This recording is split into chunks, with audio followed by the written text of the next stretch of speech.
काफर ना हरकत काफर किन्नू किया तू किन्नू कह रहे काफर ओए ਅਸੀਂ ਤਾਂ ਉਸ ਗੁਰੂ ਦੇ ਚਾਏ ਆ ਜਿਸ ਦੇ ਛੋਟੇ ਛੋਟੇ ਬੱਚਿਆਂ ਨੇ ਬੜੇ ਪਿਆਰ ਦੇ ਨਾਲ ਮੌਤ ਨੂੰ ਹੱਸ ਕੇ ਗਲੇ ਲਗਾਇਆ ਹੈ ਬਜਾਏ ਇਸਲਾਮ ਕਬੂਲਣ ਦੇ ਤੇ ਤੂੰ ਸਾਨੂੰ ਕਾਫਰ ਕਹਿ ਰਿਹਾ ਓਏ ਤੂੰ ਤੇ ਤੇਰੇ ਬਜ਼ੁਰਗਾਂ ਨੇ ਮੌਤ ਕੋਲੋਂ ਡਰ ਕੇ ਇਸਲਾਮ ਕਬੂਲ ਲਿਆ ਤਾਂ ਤੁਸੀਂ ਹੋਗੇ ਮੂਮਿਨ ਜੋ ਬੋਲੇ ਸੋ ਨਿਹਾਲ ਇਹ ਪ੍ਰਭੂ ਸ਼੍ਰੀ ਰਾਮ ਜੀ ਦਾ ਮੰਦਿਰ ਹੈ ਜੇ ਹੁਣੇ ਤੁਸੀਂ ਇਸ ਜਗ੍ਹਾ ਨੂੰ ਖਾਲੀ ਨਾ ਕੀਤਾ ਤਾਂ ਸੋ ਮੈਨੂੰ ਵਾਹਿਗੁਰੂ ਜੀ ਦੀ ਜਿੰਨੀਆਂ ਤੁਹਾਡੇ ਪਿਓ ਨੇ ਤੇ ਇਦਾਂ ਨਹੀਂ ਲਾਈਆਂ ਹੋਣੀਆਂ ਜਿੰਨੀਆਂ ਮੈਂ ਲੱਖਾਂ ਦੇ ਢੇਰ ਲਾ ਦਵਾਂਗਾ ਜੈ ਸ਼੍ਰੀ ਰਾਮ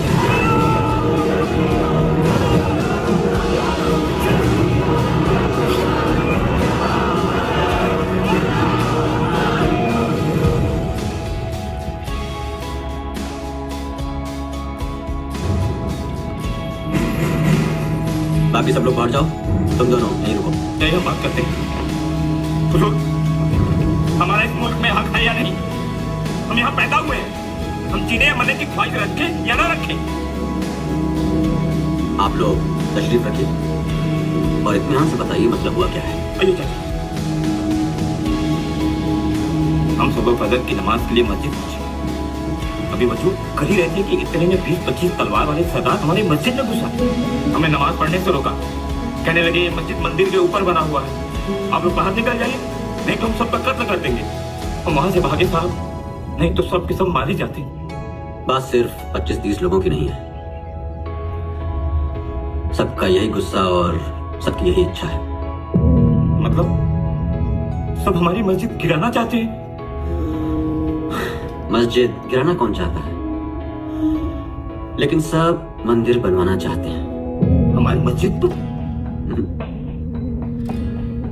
जहाँ राम जन्म स्थान था वहां तो हम सब कहाँ जाएंगे बताइए साहब खैर उन 25-30 लोगों ने जो भी किया वो माफी के लायक तो है नहीं किसी भी धार्मिक स्थान पर हिंसा फैलाना दंडनीय अपराध होता है हवलदार मुंशीराम जी जनाब इनकी रिपोर्ट लिखवाओ जी और पुलिस बल तैयार रखो जी जनाब सतनाम वाहेगुरु सतनाम वाहेगुरु सतनाम वाहेगुरु सतनाम वाहेगुरु देखा थानेदार साहब इन लोगों का पागलपन हमारी इबादत गांव पर इन लोगों ने क्या क्या लिख दिया है जय श्री ओए तू फिर आ गया थानेदार साहब इन लोगों ने हमारे अकीदे के परसों दीवार पर देवी देवताओं के नाम लिख दिए देखिए आप शांत हो जाइए क्या हो रहा है ये सब और आप लोग यहाँ पर क्या कर रहे हो ਅਸੀਂ ਕੀ ਕਰ ਰਹੇ ਹਾਂ ਅਸੀਂ ਤਾਂ ਉਹੀ ਕਰ ਰਹੇ ਹਾਂ ਜੋ ਸੈਂਕੜਾ ਸਾਲ ਪਹਿਲਾਂ ਸਾਡੇ ਬਜ਼ੁਰਗ ਇਸ ਮੰਦਿਰ ਦੇ ਵਿੱਚ ਕਰਦੇ ਸੀਗੇ पूजा पाठ और यहाँ देखिए मैंने सिखों को हरि मंदिर साहब में जब अरदास करते तो देखा है लेकिन मस्जिद में पहली बार देख रहा हूँ वो भी मंदिर के लिए थानेदार साहब फिर ਤੁਹਾਨੂੰ ਸਿੱਖਾਂ ਦੇ ਇਤਿਹਾਸ ਬਾਰੇ ਨਹੀਂ ਪਤਾ ਜਦ ਸਨਾਤਨੀਆਂ ਹਿੰਦੂਆਂ ਉੱਤੇ ਕੋਈ ਆਪਦਾ ਆਏਗੀ ਸਿੱਖਾਂ ਦੀ ਖਾਲਸਾ ਫੌਜ ਹਮੇਸ਼ਾ ਹੀ ਹਿੰਦੂਆਂ ਦੇ ਅੱਗੇ ਖੜੀ ਹੈ ਇਸ ਲਈ ਅੱਜ ਅਸੀਂ ਇਸ ਮੰਦਿਰ ਨੂੰ ਛਡਾਉਣਾ ਹੈ फिलहाल मुझे तो मस्जिद दिखाई दे रही है सारी दुनिया ਨੂੰ ਪਤਾ ਹੈ ਕਿ ਇੱਥੇ ਮੰਦਿਰ ਤੋੜ ਕੇ मस्जिद बनाई गई है मुगल तो नहीं रहे अंग्रेज भी चले जाएंगे पर उसके बाद की हुकूमत तय करेगी कि इसकी शक्ल क्या होगी मंदिर या मस्जिद वैसे आपका आज का कारनामा देखकर हिंदू बड़े खुश हो जाएंगे उन्हें लगेगा कि सिखों ने उनका पक्ष रखा है थानेदार साहब ਸਾਡੇ ਗੁਰੂਆਂ ਲਈ ਵੀ ਪ੍ਰਭੂ ਸ਼੍ਰੀ ਰਾਮ ਪੂਜਨੀय ਸੀ ਤੇ पूरे सिख समाज ਲਈ ਪੂਜनीय ਨੇ फिलहाल तो आपकी जगह जल्दी खाली कीजिए ठीक है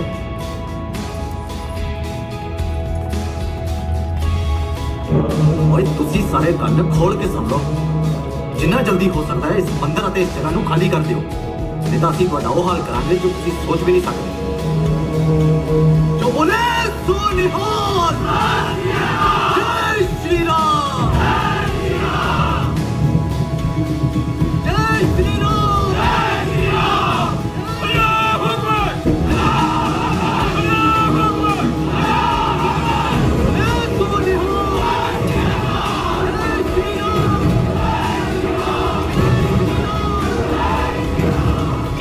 हिंदुस्तान की जमीन पर खड़ी है ना वो हमारे बादशाह और बुजुर्गों की तामीर की हुई है कोई काफिर उस पर कैसे कब्जा कर सकता है साफ सफाई करके मस्जिद को पाक पाकी से करवा दीजिए जी श्री राम जय जय राम श्री राम जय राम जय जय राम श्री राम जय राम जय जय राम श्री राम जय राम जय जय राम। आंख में दम कर रखा है इन पंडितों पुजारियों ने। जब भी हम नमाज की नियत करते हैं, इन सभी पंडितों की मौसीकी अपने तरन्नुम के तराने छेड़ देती है। क्या बिना शंख घंटे और मजीरों का शोर सुने इनके देवी देवता इनकी फरियादें सुनने से मना कर देते हैं? अरे जमाल मियाँ, खुदा के लिए इन्हें रोको, दरख्वास्त करो कि शोर ना करें। और दरख्वास्त ही क्यों, इन्हें चेतावनी दे दो कि अयोध्या में सिर्फ मंदिर ही नहीं मस्जिद भी है, हिंदू ही नहीं मुसलमान भी है। इंशाअल्लाह मैं बात करता हूँ। ए रहमत जी, जाकर मना करो उनको। श्री राम जय राम जय जय राम श्री राम। हम आपसे आखिरी बार कह रहे हैं, गुजारिश कर रहे हैं आपसे कि अपनी पूजा प्रार्थना का वक्त बदल दीजिए। आपको जो भी करना है नमाज के 1 घंटे पहले करिए या फिर नमाज के 1 घंटे बाद। आपकी सुबह की पूजा और हमारे फजर की नमाज का सुर एक ना हो। ये काम तो आप भी कर सकते हैं। आपका मतलब हम अपनी फजर की नमाज जोहर में पढ़ें? तो मैं सुबह की आरती दोपहर में करूँ? आपको करना पड़ेगा, वरना मैं सरकारी इंतजामिया में जाऊंगा। फिर ये ढोल मंजीरे तो क्या, आपके मुंह से आवाज निकालने पर भी पाबंदी लगवा दूंगा। क्या कहा?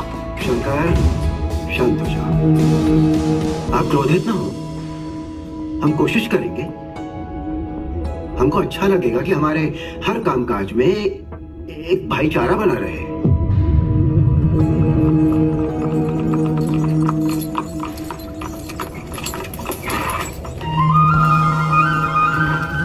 प्रणाम गुरुजी। प्रणाम गुरुजी, प्रणाम।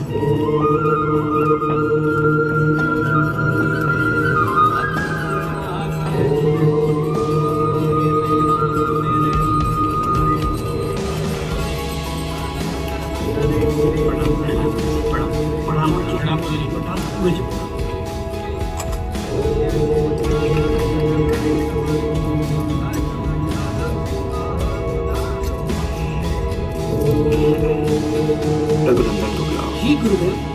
ओम गंगणपते स्वाहा, ओम गणेशाय स्वाहा। गुरुदेव ने आपको याद किया है। चरण प्रणाम करो। आज्ञा गुरुदेव। हाँ,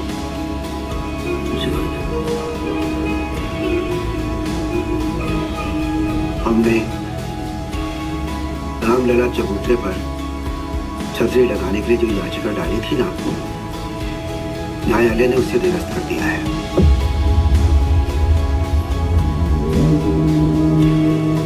जिला जज फैजाबाद के अमीर ये तो मान रहे हैं कि मस्जिद मंदिर को तोड़कर बनाई गई थी।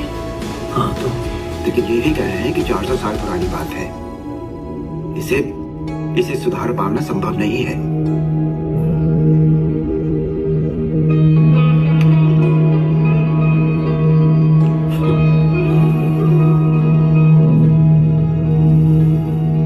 गुरुदेव, अगर न्यायालय किसी केस को 400 साल तक लटका सकता है, तो फिर 400 साल लटके केस की सुनवाई क्यों नहीं कर सकता? अब हम कौन सा दरवाजा खटखटाएंगे? किससे न्याय मांगेंगे? एक रास्ता बंद हुआ है, प्रभु तक जाने के हजारों रास्ते हैं। उन रास्तों का रूप प्रारूप क्या होगा गुरुदेव? शांति या संघर्ष?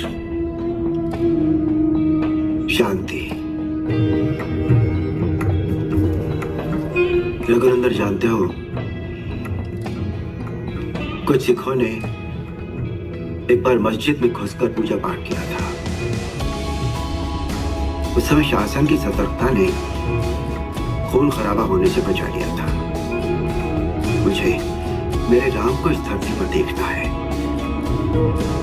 मैं खून खराबा नहीं देखना चाहता।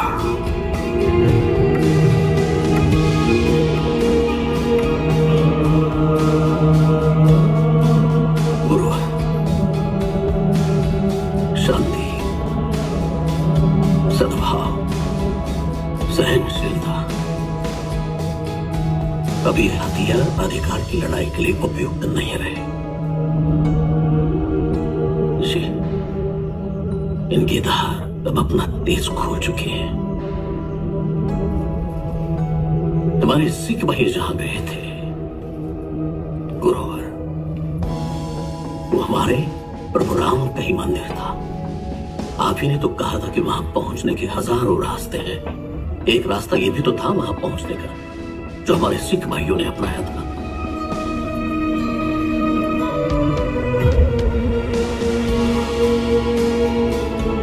जब मंदिर तोड़ा गया था तो हिंदू चुप था।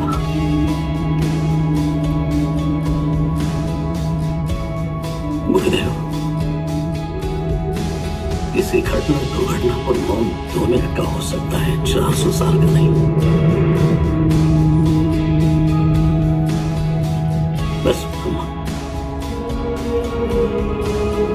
श्री राम तक पहुंचना चाहते हैं, चाहे रास्ता हो तब भी, रास्ता ना हो तब भी। जरा स्पर्श करो।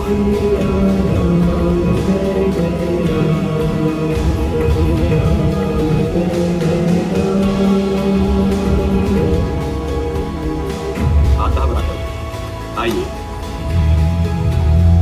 अच्छी बात। बैठिए आप।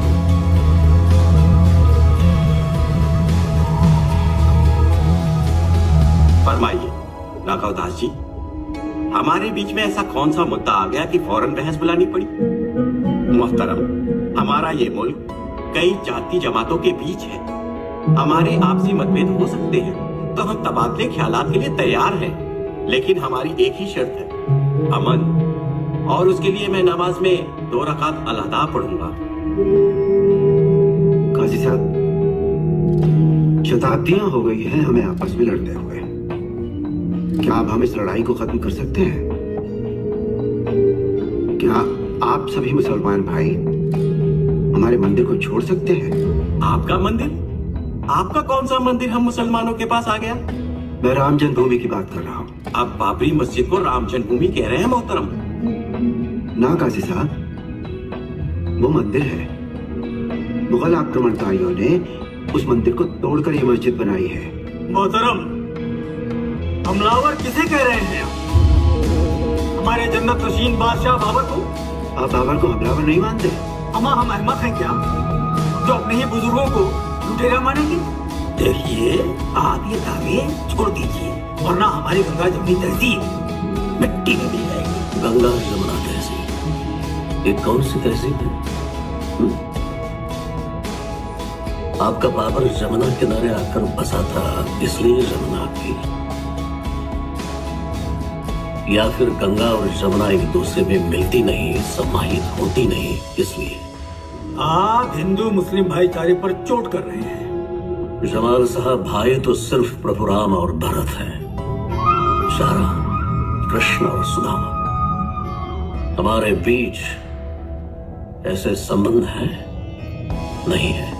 देखिए, बाबरी मस्जिद हमारे प्रभु राम के मंदिर पर बनी है, इसे स्वीकार करो।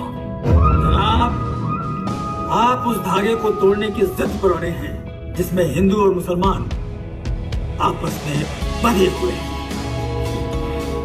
जमाल साहब, किसी धागों में बंधे होते तो हमारे पूजा घर इबादत गाह नहीं बन जाते। मोहतरम, आप हमसे हमारी बाबरी मस्जिद लेने आए हैं। कल आप कहेंगे कि हमारी शाही मस्जिद आपका कृष्ण मंदिर है, हमारी ज्ञानवापी मस्जिद आपका शिव मंदिर है। इसका मतलब ये हुआ कि आप ये जानते हैं कि कितने मंदिरों को मस्जिदों में बदला गया? एक भी नहीं। और कान खोलकर सुन लीजिए, अगर हमसे हमारी मस्जिदें छीनी गई तो उसका अंजाम बहुत ही खौफनाक होगा।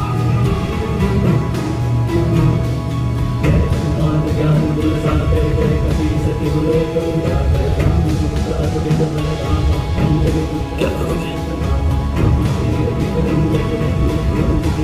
क्या करोगे आप? जमाल साहब, हम कोई जुगाली करने वाले जानवर नहीं है जिसे आप कलमा पड़कर काट देंगे। और हम संतों का काम सिर्फ पूजा, तपस्या, उपासना नहीं है। धर्म और धर्म संस्थानों का संरक्षण, ये भी हमारे पूजा, तपस्या, उपासना का हिस्सा है। गुरुदेव, इस संवाद को आप विफल स्वीकार कीजिए, परंतु आपका शिष्य रघुनंदन आपको वचन देता है, मंदिर बनेगा। जमाल साहब, मंदिर बनेगा, और वो भी आपके बाबर की इच्छा के बगैर।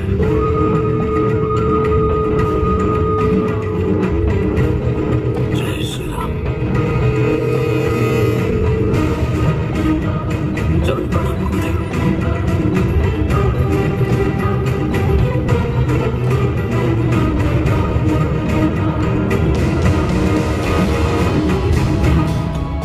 मोहतरम, आपके शागिर्द की मंशा में समझा नहीं। कहीं वो हमारी मस्जिद गिराना तो नहीं चाहता है? अगर मंदिर गिराकर मस्जिद बनाई जा सकती है तो मस्जिद गिराकर मंदिर क्यों नहीं बन सकता? रघुनंदन ने केवल इच्छा की है, मैं उसकी इस इच्छा को आपकी संज्ञा नहीं दूंगा। जय श्री राम। आइए।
सुमिरन में ध्यान लगाए,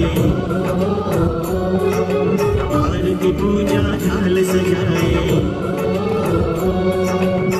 मन पावन हो जाए जो दर्शन पाए।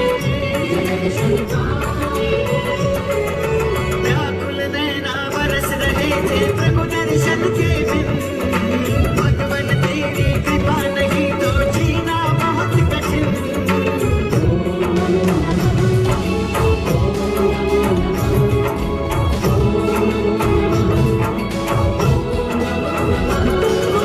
व्याकुल नैना बरस रहे थे प्रभु दर्शन के बिन, भगवन तेरी कृपा नहीं तो जीना बहुत कठिन। द्वार दया का जब खुल जाओ, चारों तरफ नजर तुम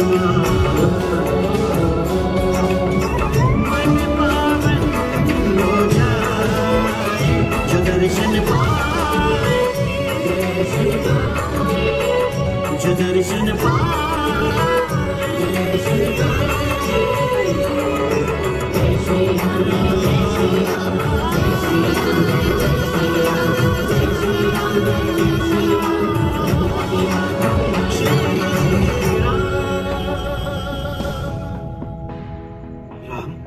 मेरे राम आ गए। राम राम राम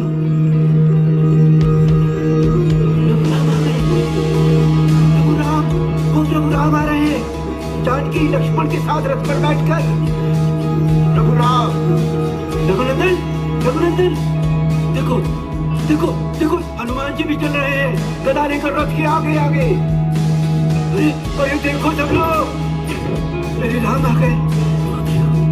पूरी अयोध्या में हर्ष है, उल्लास है, दीपक जल रहे हैं। रघुनंदन, प्रभु श्री राम आ गए, उनके स्वागत की तैयारी करो। पूरे वातावरण में इत्र घोल दो, पुष्प वर्षा करो, पुष्प वर्षा करो। चलो मैया की लहरों से कहो अटखेलियां करे। हाँ, पशु पक्षी प्राणी सबसे कह दो उनके राम आ गए, उनके राम आ गए। रघुनंदन, स्वागत करो। प्रभु श्री राम को देखो, राम आ गए। शांत हो जाइए, शांत हो जाइए। रघुनंदन, प्रभु राम कहाँ है? कहाँ गए प्रभु राम? रघुनंदन, शांत हो जाइए। मेरे प्रभु राम कहाँ गए? अरे मेरे प्रभु राम कहाँ गए? यही तो थे, कहाँ गए प्रभु राम? शांत हो जाइए, आप शांत हो जाइए।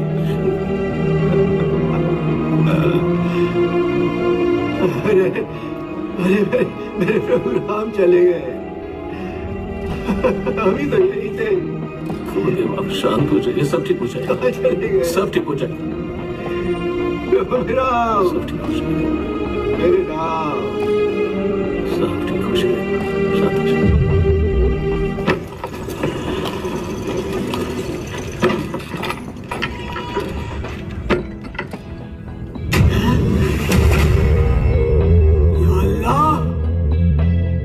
ये मैं क्या देख रहा हूँ? ये बुत कहाँ से आ गए?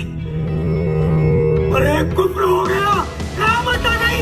हम अंदर आओ, अंदर आके देखो, किसी मुशरिक ने हमारी मस्जिद को बुत खाना बना डाला है।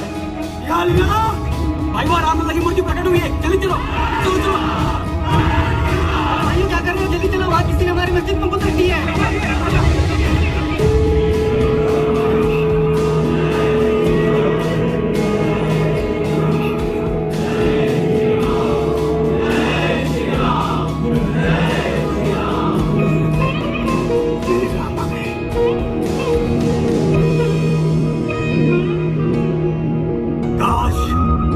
बंटवारे के वक्त हम पाकिस्तान चले गए होते तो आज अपनी मस्जिद में बुतों का मजमा नहीं देखना पड़ता, मजमा नहीं देखना पड़ता। या खुदा, भरोसेमंद और आसान वेटिंग आईडी के लिए levelbook.com पर लॉगिन करें और पाए 100% बोनस पहली जमा राशि पर और पाए साप्ताहिक कैशबैक भी। खेलें और खूब जीतें। कितनी पीढ़ियों से ये पीड़ा सहन करते आ रहे हैं हम, पर हमने आंखों की रोशनी लेने की बात कभी नहीं की।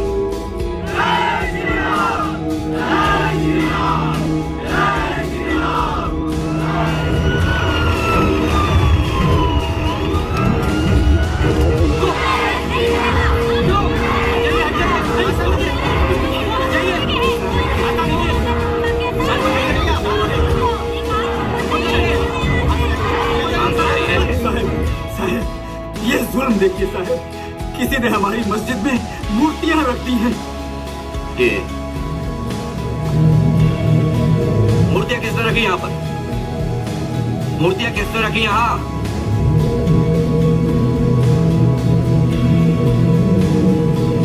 ये मूर्तियां किसने रखी?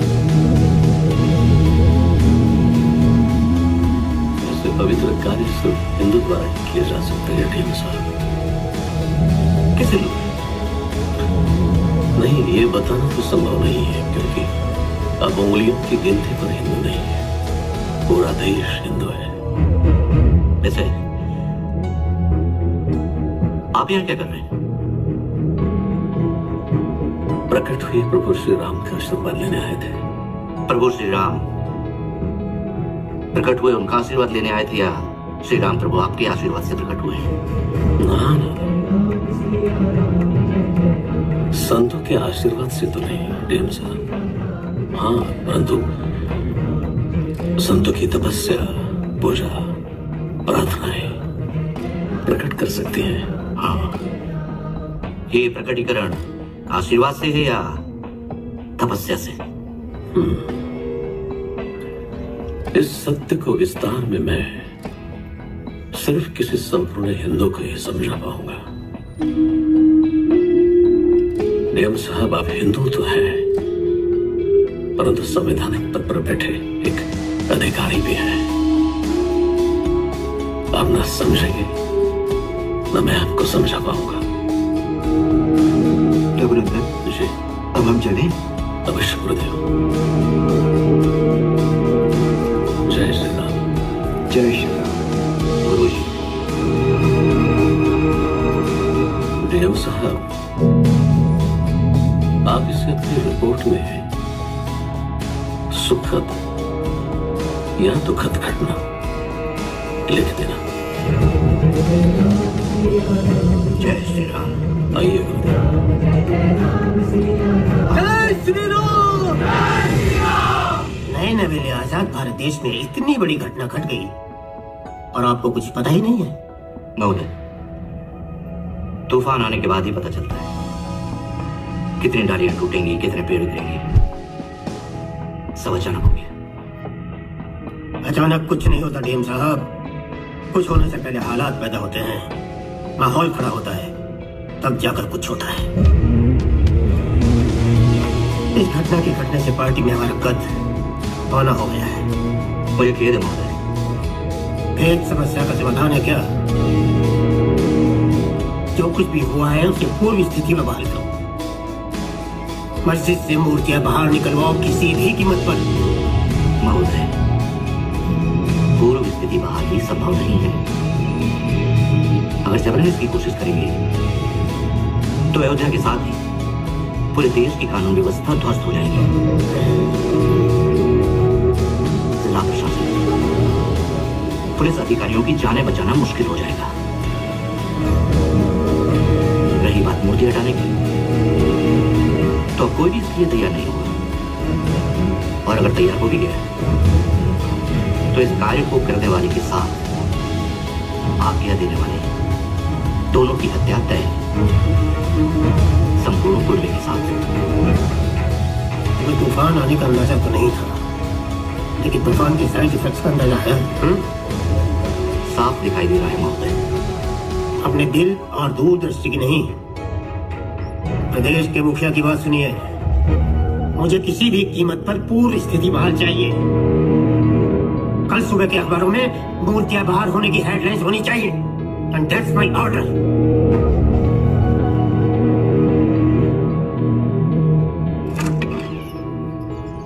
आ गया?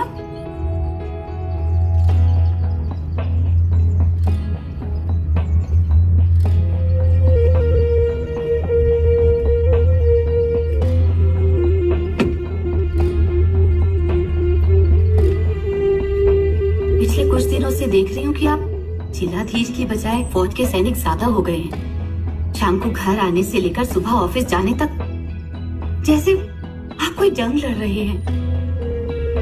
आखिर बात क्या है? सिर्फ घर आने और ऑफिस जाने तक नहीं, मैं आज को 24 घंटे युद्ध में हूं और विरुद्ध कोई पड़ोसी मुल्क या परदेसी आक्रांत नहीं है। 90% लोगों की आस्था है और 10% देश के कर्णधारों का स्वार्थ। समझ नहीं आता किससे जीतूं और किससे हारूं।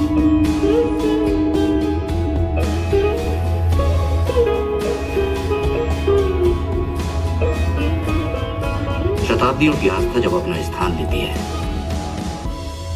तब दशकों का स्वार्थ चंद हुक्मरानों से उसे खाली करवाने का हुक्म जारी करती है। मुझे नहीं पता कि देश का बंटवारा किस ईमानदारी से हुआ।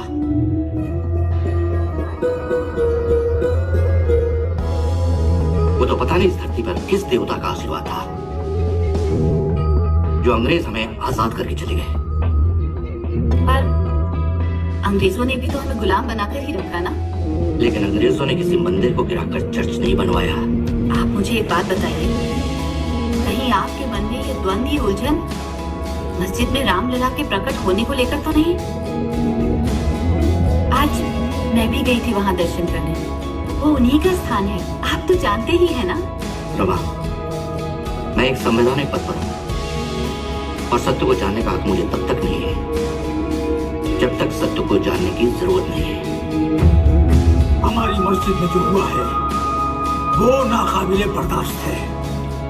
जिस तरह से उन बुतों को लाकर हमारी मस्जिद में रखा गया है, हम उन बुतों को वैसे ही वहाँ से बाहर निकालेंगे। जमाल मियाँ, अपने जोश को काबू में रखो। इस तरह जंगे ऐलान दुरुस्त नहीं है। 1947 के देश के बंटवारे के जख्म अभी भरे नहीं है। हिंदू और मुसलमानों के तलखियों में अब भी मिठास पैदा होना बाकी है। जोश में उठाया हुआ कत्लेआम करवा देगा। आप कहना क्या चाहते हैं? हाँ? कि हम कत्लो कुर्बान होने के डर से अपने मजहबी दीनी मरकजों को कुर्बान कर दें? हाँ? क्या बात करते हैं? हम मस्जिद वापस लेंगे, मगर अभी हमें खामोश रहने की जरूरत है। सर, माननीय मुख्यमंत्री महोदय के ऑफिस से काफी बार फोन आ चुका है, कुछ तो जवाब देना पड़ेगा। क्या जवाब दे? उनके आदेश को मानना तबाही का ऐलान होगा जो भारत महाभारत की बात देखेगा। इससे उनका एजेंडा तो सेट हो जाएगा, लेकिन अयोध्या रोने पर मजबूर हो जाएगी। सरयू के बगल में एक और नदी फूट पड़ेगी जिसमें पानी नहीं, लाल रंग बहेगा।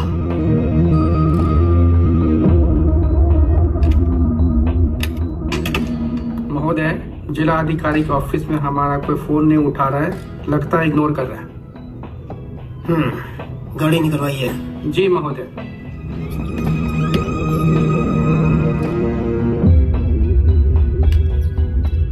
लिख दो।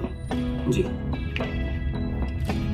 माननीय मुख्यमंत्री महोदय, मैं रामलला की मूर्ति गर्भगृह से निकलवाने के आपके आदेश का पालन करने में असमर्थ हूं।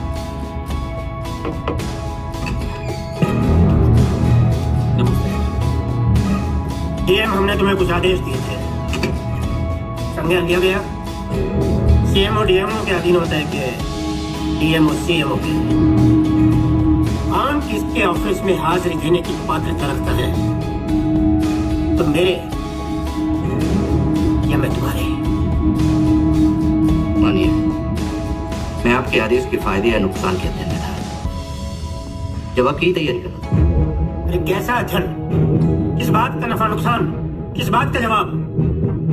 मैंने तुम्हें आदेश दिया था कि रामलला की मूर्ति को मस्जिद से बाहर निकालो, और तुम मेरे आदेश का अध्ययन करने बैठ गए। अरे इस प्रदेश का मुखिया कौन है, मैं कि तुम? जनता को जवाब किसको देना है, मुझे कि तुम्हें?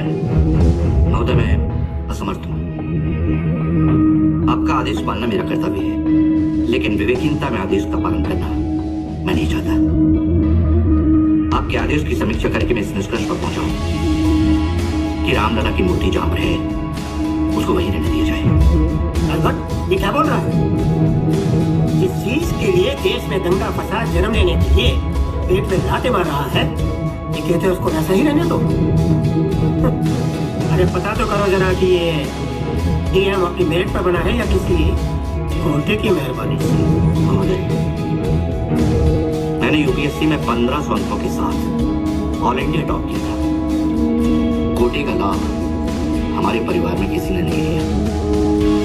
और रही रामलला की मूर्ति हटाने की बात, तो मेरी सलाह है कि ये मामला अदालत के हाथों सौंप दिया जाए और फैसला आने तक इस विवादित स्थान की चारों तरफ एक सुरक्षित घेरा बनाई जाए। हिंदू मुसलमान दोनों पक्षों का प्रवेश वर्जित किया जाए। मूर्ति की नियमित पूजा के लिए नियुक्त पुजारियों की संख्या घटाकर 3 से 1 कर दी जाए। इसके अलावा महोदय, कहने के लिए मेरे पास कोई और शब्द नहीं है। अगर आप मेरी राय से सहमत नहीं है तो मैं इस्तीफा देने के लिए तैयार हूँ।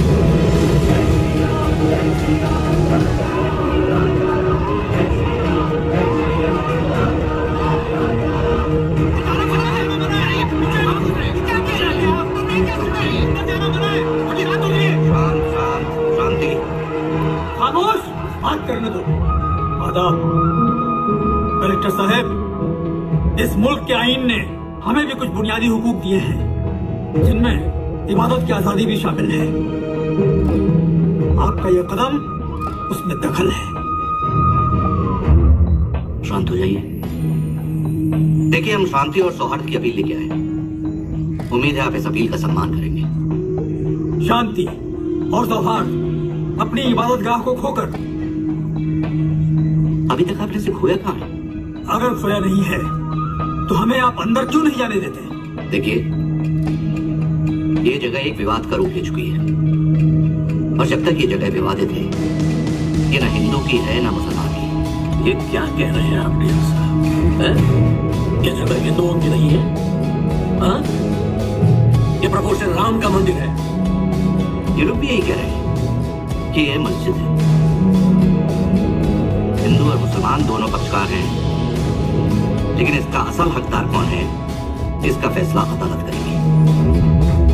और अदालत का अगला फैसला आने तक ये विवादित स्थान है। जिलाधीश महोदय, श्री राम का जन्म स्थान विवादित? हिंदू के अलावा राम के जन्म स्थान पर कौन अपना अधिकार जता सकता है? विवादकार तो आप समझते होंगे ना गुरुजी, किसी एक चीज पर दो लोगों का अधिकार जताना। ये भीड़ देख रहे हैं आप महोदय?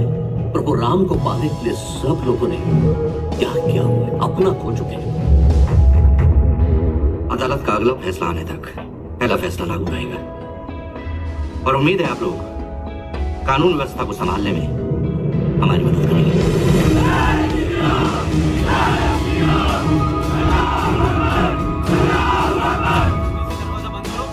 ताला लगाओ जल्दी, चलो।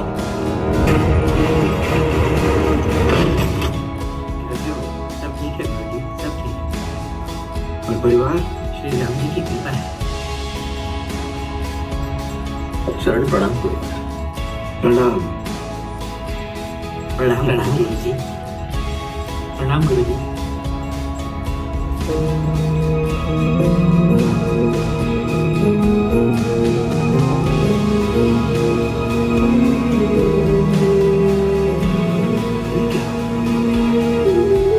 श्री राम का ये स्वरूप ये था।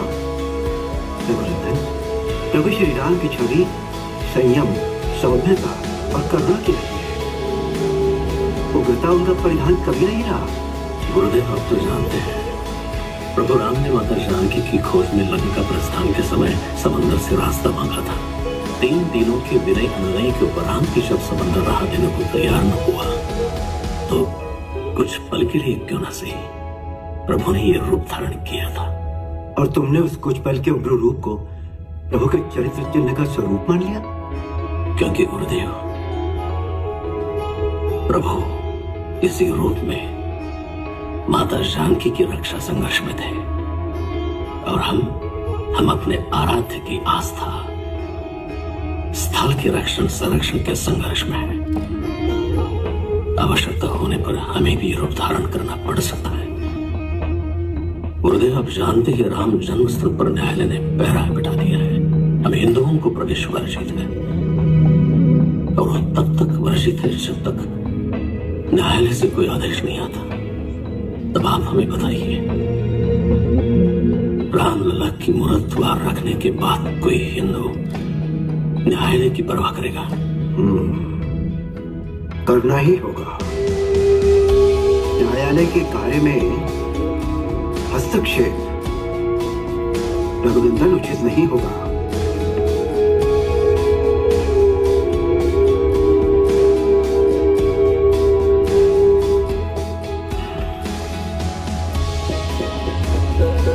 इतना धैर्य नहीं रहा कि वो किसी फैसले की प्रतीक्षा करें। प्रतीक्षा करनी होगी रघुनंदन। हम न्याय के पक्षधर हैं। आक्रांतक धर्म आक्रांताओं का था। हमने न कभी आक्रमण किया, न ही अतिक्रमण किया, न किसी की धरती छीनी, न किसी की सभ्यता का संहार किया। हमारा धर्म सनातन है,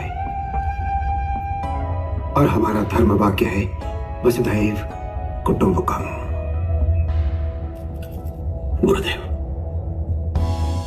यदि संपूर्ण विश्व एक परिवार है तो फिर राम जन्मस्थान हमें किससे मांग रहे हैं, किससे लड़ रहे हैं? जिन्होंने हमारे देवालयों को मस्जिदों में परिवर्तित किया, फिर तो वो भी हमारे परिवार ही थे, परिवार ही है। गुरुदेव, आपने कहा हमें किसी की जमीन नहीं ली, खुद की जमीन बचा भी तो नहीं पाए।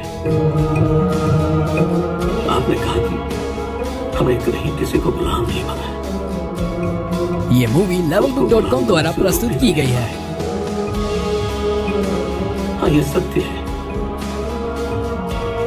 हमने कभी किसी को नहीं लूटा, लेकिन ये भी तो सत्य है गुरुदेव की बार बार हमारा सब कुछ लूटा गया है, बार बार। और नहीं, सोना चांदी हीरे जवाहरात नहीं, हमारी सभ्यता, हमारी संस्कृति, हमारे संस्कार तक को लूटा गया। हम संतों को अपना धर्म, अपनी धरती की रक्षा के कारण प्रभु राम और भगवान कृष्ण का अनुसरण करना ही होगा गुरुदेव। चरण प्रणाम गुरुदेव।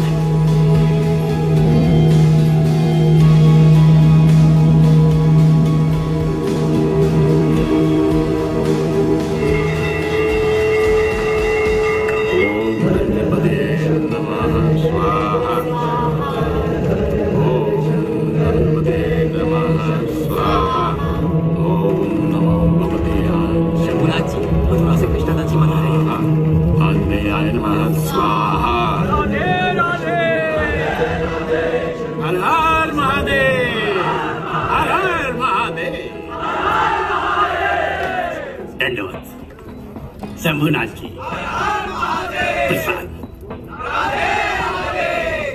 लीजिए। हर हर महादेव, हर हर महादेव, राधे राधे।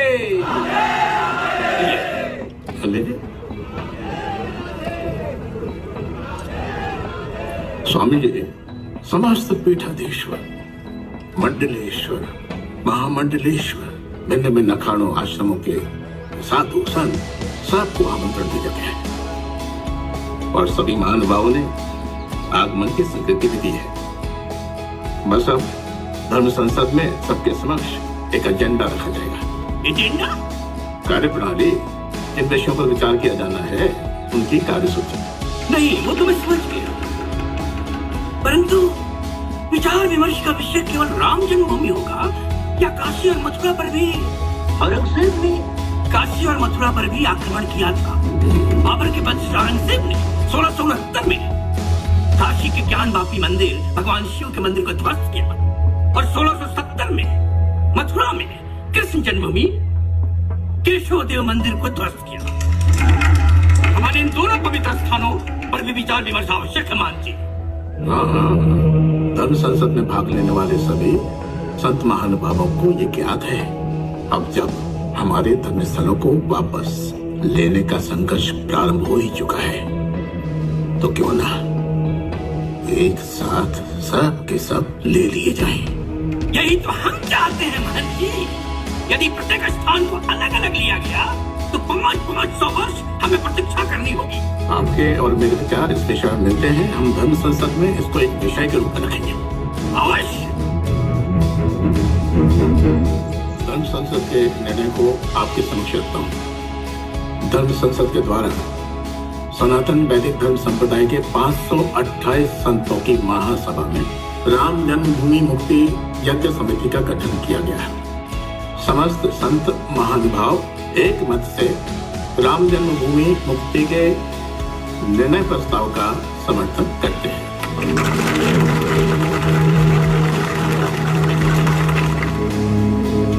प्रदेश के पूर्व मंत्री दयाल जी को संयोजक बनाया जाता है।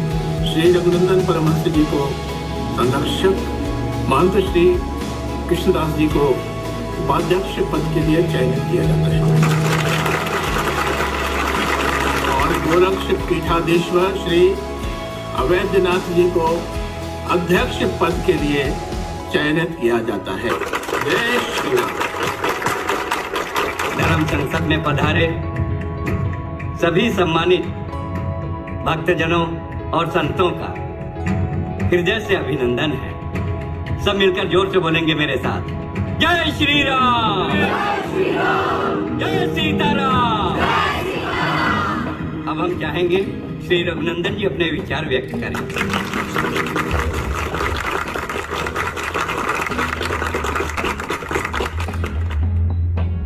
परम आदरणीय श्रद्धेय गुरुवर चरण वंदना। समस्त पीठेश्वर संतर समाज को नमन प्रणाम।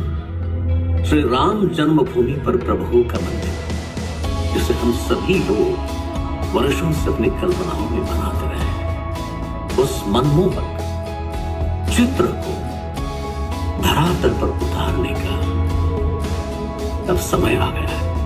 जन जागरण एवं जन समर्थन हेतु हम 528 संतों ने श्री रामनवमी के दिन सीतामढ़ी में राम जानकी की यात्रा निकालने का निर्णय लिया है।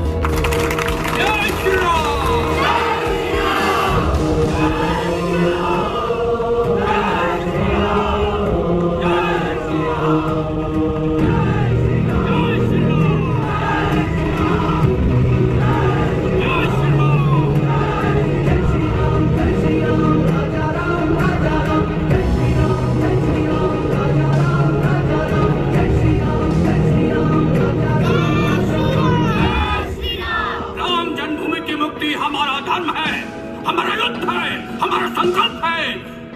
जन्मोदीप, भरतखंड, आर्यावर्त, भारतवर्ष के आधार है राम। राम हमारी सोच है।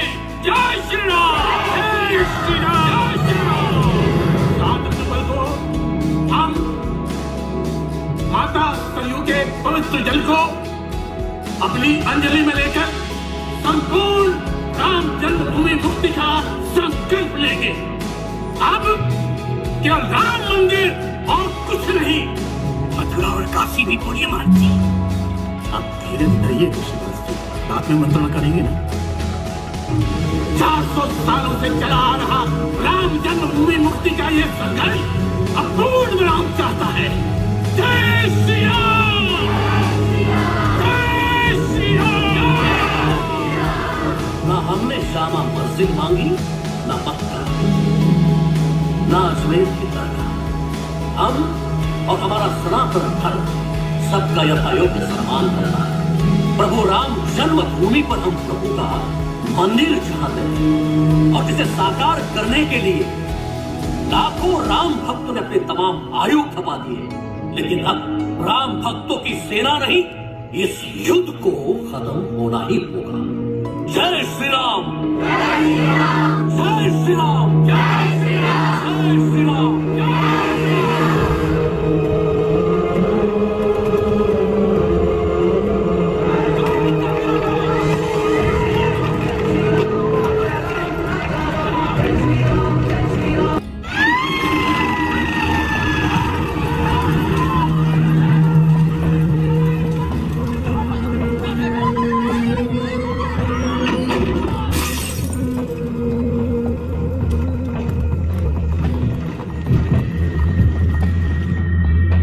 जानकी की रथ यात्रा निकालने का जब संकल्प लिया गया था, तब हमें आभास नहीं था कि कोई अवरोध आएगा। ये उनकी मुहर है जो सत्ता के सिंहासन पर बैठे हुए हैं। और जब तक अवरोधों को कुचला नहीं जाएगा, तब तक हमारा रथ गंतव्य तक पहुंचना संभव नहीं है। मैं आज इस मंच से उन तमाम लोगों से अनुरोध करना चाहता हूं, रुकावट ना बने। हम हिंदुओं की भावनाओं से खेले नहीं। राम मंदिर तो अवश्य बनेगा, भव्य दिव्य राम मंदिर अवश्य बनेगा। राम मंदिर आप थोड़ा धीरे से धरिए। राम मंदिर विरोधों से निपटने के लिए हमने अपने दल को बनाने का इंतजाम कर लिया है। माननीय श्री विनय कटियार जी को अपने दल का अध्यक्ष मनोनीत कर दिया गया है। जय बजरंगबली।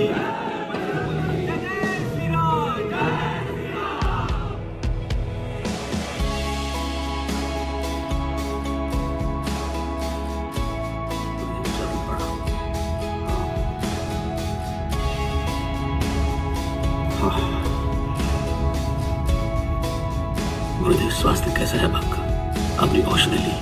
मेरी व्याधियों का उपचार औषधि नहीं है रघुनंदन, राम मंदिर है। दोनों मुट्ठियों में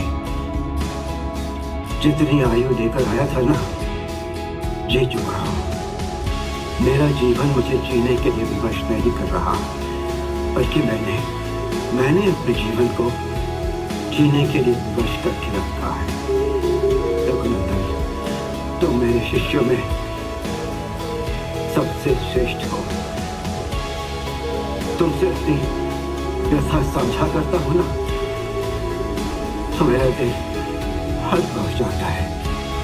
रघुनंदन जी, क्या मेरे जीते जी राम मंदिर का निर्माण संभव है? बताओ ना, क्या मैं जीते जी अपने प्रभु श्री राम का मंदिर देख पाऊंगा? बताओ रघुनंदन। गुरुदेव, मुझे शिष्य बनाकर जो शिक्षा और दीक्षा दी है आपने, गुरुदक्षिणा स्वरूप मैं आपको राम मंदिर ही भेंट देना चाहूंगा। गुरुदेव, मैं संघर्षरत हूं, न मैं हताश हूं, न मैं हारा हूं। गुरुदेव, जिस प्रकार सूरज की किरणें ओस के बूंदों को पी जाती है, ठीक उसी तरह आपकी और मेरी आशा कठिनाइयों को निगल जाएगी। गुरुदेव,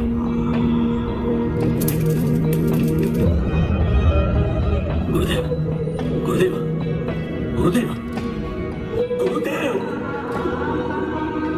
आंदोलन की रूपरेखा तैयार है, बाकी सब लोगों को भी आमंत्रण दे दिया। बढ़िया भाई। श्यामोनाथ जी, क्या है? राम मंदिर विषय को लेकर आपका क्या कहना है? राम मंदिर को लेके अभी एक परामर्श आया है सरकार की तरफ से। यद्यपि संत समाज को यह परामर्श बिल्कुल भी कर्तव्य नहीं लगा है, तो भी आपको बताता हूँ। सरकार का यह परामर्श है कि हिंदू मुसलमानों के किसी भी संघर्ष को टालने के लिए वो हमें मंदिर किसी दूसरे स्थान पर बनाने का अमूल्य ज्ञान दे रहे हैं। इस बात को आप मानेंगे? असंभव। हमारे पूज्य महंत श्री अवैधनाथ जी ने तो सरकार के मुंह पर बहुत ही सुंदर उत्तर मारा है। उन्होंने कहा, ये तो बिल्कुल वैसा ही हुआ कि राम रावण के युद्ध को टालने के लिए प्रभु श्याम जी से कहा जाए कि वो अन्य नारी को सीता मान ले। क्या ये संभव है? महाराज, साधु संत समाज का आज का क्या कार्यक्रम है? समस्त भारत वर्ष से आए संत समाज आज सरजू नदी का जल हाथों में लेकर संकल्प करेंगे कि जब तक राम जन्मभूमि का ताला न खुल जाए, तब तक हमारा आंदोलन निरंतर चलता रहेगा।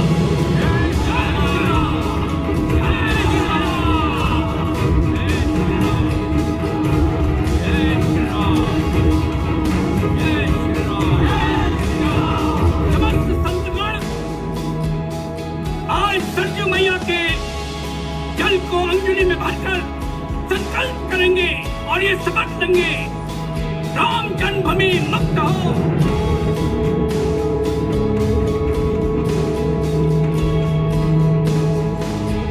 यदि आगामी रामनवमी के शुभ अवसर रामलला का ताला नहीं खुला, तो मैं पावन रामनवमी के शुभ अवसर पर इसी शरीर मैया में जल समाधि लूंगा। जय श्री राम। जय श्री राम। आयुष्मान न्यायाधीश महोदय, आप मुझे जानते हैं स्वामी जी? जब से हमारे प्रभु का जन्म स्थान ये मुद्दा बन गया है, तब से हम न्यायाधीशों को भी जानने लगे हैं। आप फैसलाबाद कोर्ट में नियुक्त नए जज हैं। जी स्वामी जी, हम तो रामलला के दर्शन करने आए थे, परंतु वहाँ ताला। खुलवा दीजिए ना ताला। आपकी न्यायपालिका में ही याचिका लंबित है। न्यायाधीश महोदय, हम अपने रामलला को बंदी महसूस कर रहे हैं। हम भी चाहते हैं कि कोई फैसला हो। न्यायाधीश महोदय, कोई भी फैसले को अब हिंदू नहीं मानेगा। कोई भी फैसले को मानना होता तो ये अब तक का जो भी संघर्ष चल रहा है वो समाप्त हो गया होता। न्यायाधीश महोदय, फैसला करवा दीजिए, नहीं तो भविष्य में कोई भी भक्त किसी फैसले की प्रतीक्षा नहीं करेगा। वो स्वयं न्यायाधीश बन बैठेंगे। ये ना मेरी इच्छा है, न ये भविष्यवाणी है। यह तो वह संकेत है जो हिंदुओं का टूटता धैर्य बता रहा है। जय श्री राम। जय श्री राम। भारतीय जनता पार्टी का अध्यक्ष पद कोई अलंकार की वस्तु नहीं है। ये पद नहीं, दायित्व है, प्रतिष्ठा नहीं, परीक्षा है। आप सभी लोगों के सहयोग और समर्थन से मैं इस जिम्मेदारी का शुद्ध अंतःकरण के साथ निर्वाह करूंगा। गुलामी के काल खंडों ने हमारे धार्मिक स्थलों को उलझा डाला। हमारा प्रयास इन सभी उलझनों को सुलझाना रहेगा। प्रभु श्री राम की ये मूवी levelbook.com द्वारा प्रस्तुत की गई है। मंदिर का निर्माण करना होगा। हम एक हाथ में भारत का संविधान लेकर और दूसरे हाथ में समता का निशान लेकर मैदान में कूदेंगे। राम मंदिर का ताला खुल गया।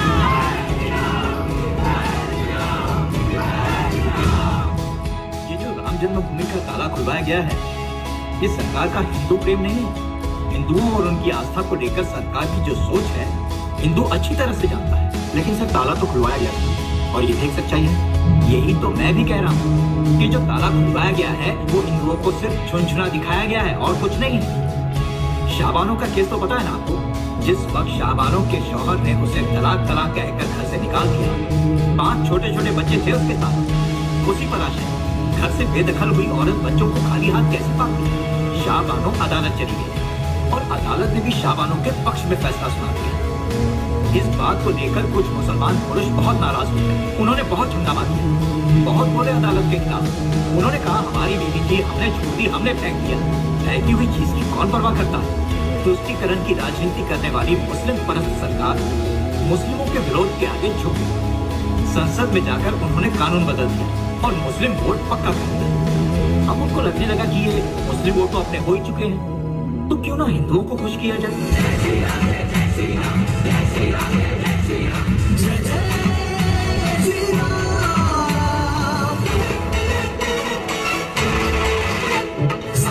राम की खाते हैं हम, मंदिर वही बनाएंगे।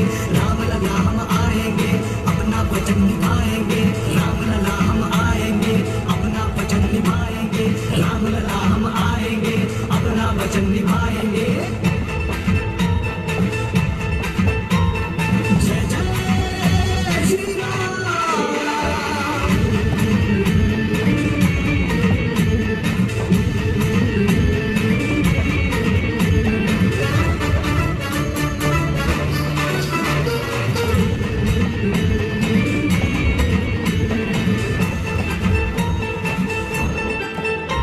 रंग केसरिया बलिदान का है, भारत के गौरव गान का है। ये शूरवीरों की धरती है, मुझ बल पर है विश्वास। अटल जनमन कर कामा लोग यहाँ, गंगा गंगा का निर्मल निर्मल नगर नगर हर गली गली अब भगवा ध्वज लहराएंगे। हम राम लला की धरती को अब गौरवमय बनाएंगे। जय जय श्री राम। जय श्री राम, जय जय श्री राम, जय श्री राम, जय जय श्री राम।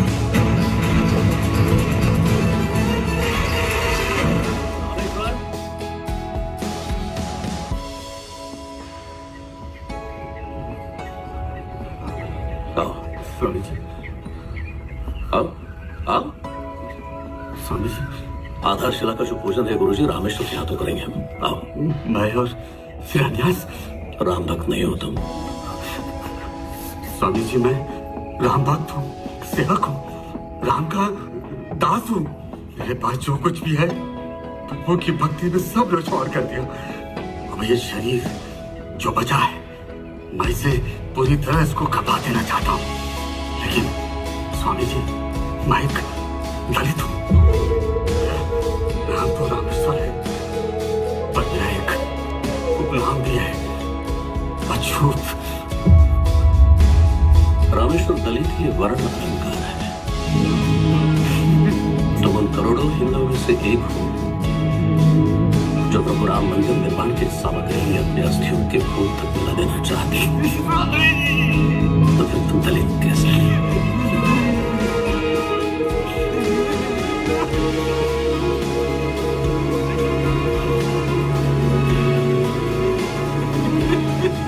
रामेश्वर तुम दलित नहीं हो,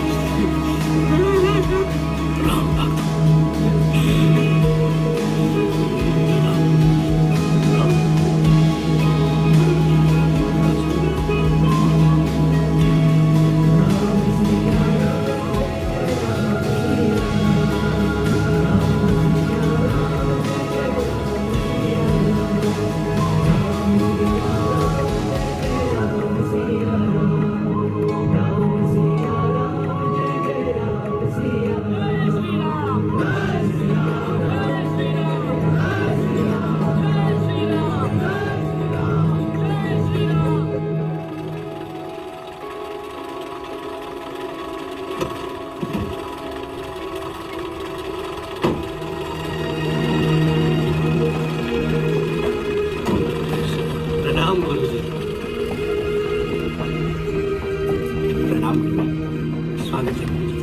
प्रणाम गुरु जी। प्रणाम प्रणाम, आपका स्वागत है। प्रणाम। चलिए आइए आइए।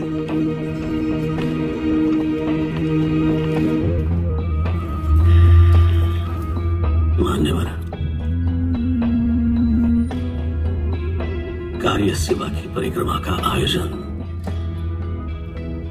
उन्हीं लक्ष्यों का ही एक मार्ग है जिसके लिए 500 वर्षों तक हमारे पूर्वजों ने अपने प्राणों की आहुति दी है। और नई पीढ़ी आहुति देने के लिए शपथ और संकल्प लिए बैठी है। मैंने तो प्रतिज्ञा ले रखी है, इस लक्ष्य को इसी जीवन में अर्जित करूंगा। जिस दिन मंदिर बनेगा तभी उस मंदिर में पूजन के लिए जाऊंगा। गुरुदेव, प्रभु राम के मंदिर के अतिरिक्त अब हमारा और कोई लक्ष्य है ही नहीं, क्योंकि प्रभु राम हमारी पहचान है गुरुदेव। और जिस सभ्यता की कोई पहचान नहीं होती लुप्त हो जाती है। मान्यवर हिंदू इतना प्रताड़ित हुआ है कि अब वो भयभीत हो गया है। इतना भयभीत हो गया है कि वो अपनी संस्कृति और अपनी सभ्यता को अपना कहने से डरने लगा है। आपकी कार्य संचालन की रूपरेखा क्या है? गुरुदेव, 25 सितंबर से यहीं से सोमनाथ से हमारी रथ यात्रा शुरू हो जाएगी और फिर 20 अक्टूबर को अयोध्या की पावन धरती पर पहुंच जाएगी। नरेंद्र भाई ने समस्त इंतजाम कर लिए, बस अब आपके आशीष और आशीर्वाद की प्रतीक्षा में है।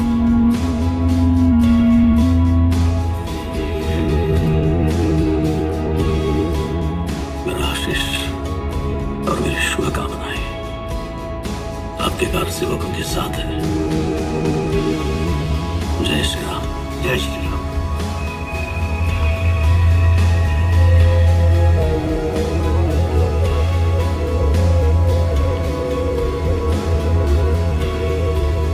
मान्यवर, इस पृथ्वी पर रह रहे समस्त हिंदुओं का एक ही स्वप्न है, अयोध्या में प्रभु श्री राम का मंदिर।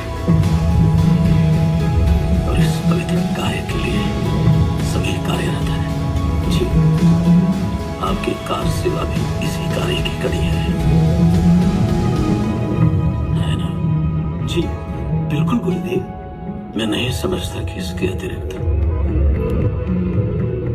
किसी का अपना कोई निजी स्वार्थ होगा। नहीं गुरुदेव, नहीं, बिल्कुल नहीं। अब हिंदू प्रभु श्री राम के मंदिर को भारत की समस्त आधारभूत संरचनाओं की श्रृंखला में प्रथम स्थान पर देखना चाहता है। हिंदू अपने ललाट को विश्राम देने के लिए प्रभु श्री राम की चौखट चाहता है। जी गुरुदेव। जय श्री राम। जय श्री राम।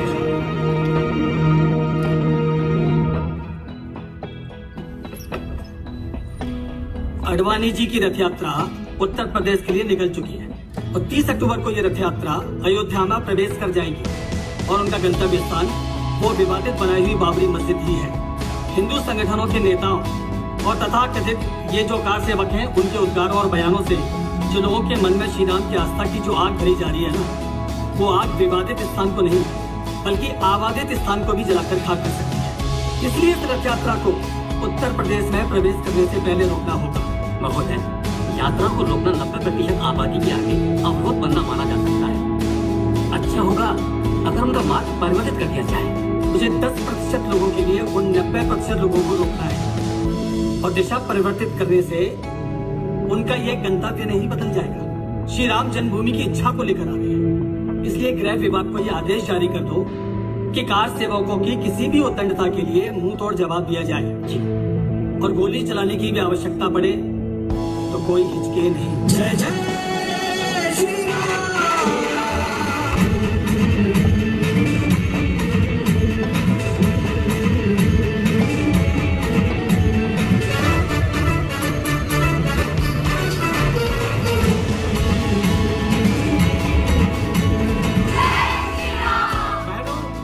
और भाइयों, 54 सालों से आज तक वहाँ कोई नमाज नहीं पढ़ी, बल्कि 41 वर्षों से वहां पर राम लल्ला की मूर्ति स्थापित है और हर रोज वहां आरती होती है, पूजा होती है। सन 1951 में फैजाबाद के डिस्ट्रिक्ट कोर्ट ने एक आदेश पारित किया कि जन्मभूमि पर स्थापित राम लल्ला की मूर्ति को कोई उठा नहीं सकता और यह आदेश आज भी लागू है। अडवाणी जी रथ यात्रा लेकर गाजियाबाद से सोमनाथ से निकला है। ये रथ यात्रा नहीं है भाई, ये एक राजनीतिक प्रयोग है। 1947 में देश अभी बर्बादी से पूरी तरह उभरा भी नहीं है और आप ये रथ यात्रा लेकर आ गए। अडवाणी जी, हमारी बात कान खोल कर सुन लीजिए। अगर आपके रथ यात्रा की वजह से हमारे प्रदेश में कोई प्रॉब्लम हुआ तो उसका जिम्मेदार आप होगा। जय श्री राम। बहनों, ये रथ यात्रा 30 अक्टूबर को अयोध्या पहुंचेगी, जहां कार सेवा होगी। आप सभी राम सेवकों से अनुरोध है कि कार सेवा के लिए अयोध्या पहुंचे।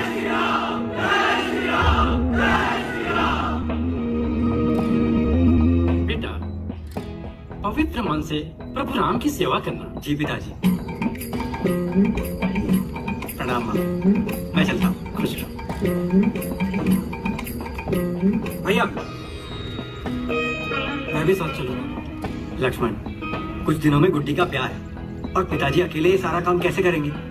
और वैसे भी हर घर से सिर्फ एक ही सदस्य को शामिल होने के लिए कहा गया है। भैया, आप राम हैं, मैं लक्ष्मण। राम से दूर लक्ष्मण कहाँ रहा है? मुझे कोई ऐसी जगह, कोई ऐसी तस्वीर दिखा दीजिए जहाँ लक्ष्मण के बिना राम दिखेगा। चाहे अयोध्या का राजपाट हो, वनवास का दुख हो या लंका युद्ध की त्रासदी, जहाँ राम वहाँ लक्ष्मण। बेटा, वहाँ पता नहीं तुम्हें कितना समय लगेगा। कुशल मंगल लिखते रहे। पिताजी, हम एक संघर्ष में जा रहे हैं और संघर्ष में दुख का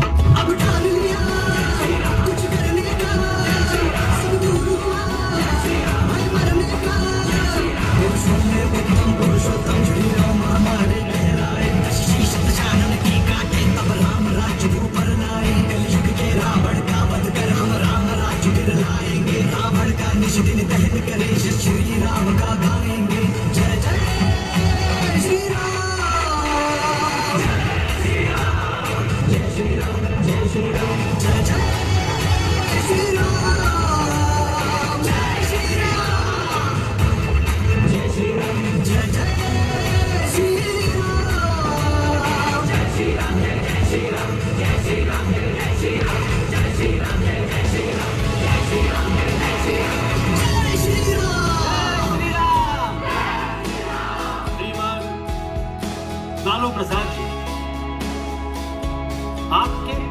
में शांति भंग होगी, उसका उत्तरदायी आप हमें मानेंगे।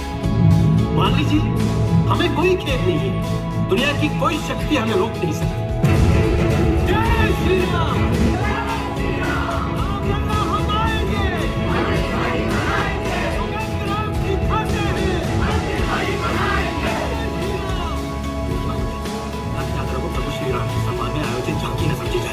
खुफिया एजेंसियों का यह कहना है कि राम जन्मभूमि की मुक्ति के लिए अब तक जितने भी प्रयास किए गए हैं उनमें से ये आखिरी प्रयास है।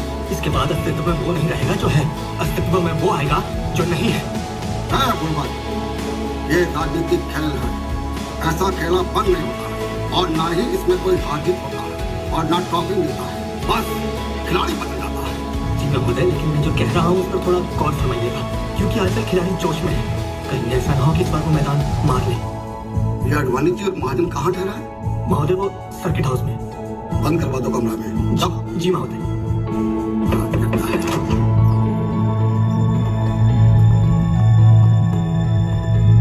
सुप्रभात। सुप्रभात।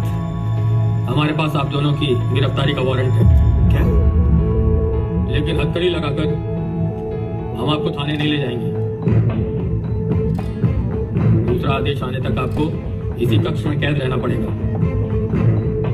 हम पर क्या आरोप है? शांति भंग। शांति भंग? कौन सी शांति भंग की हमने? देखिए, मेरे पास वर्णमाला के प्रथम शब्द से अंतिम शब्द तक ब्यौरा देने का समय नहीं है। इस वारंट में सब कुछ लिखा है, आप पढ़ लीजिएगा। सुनो ऑफिसर,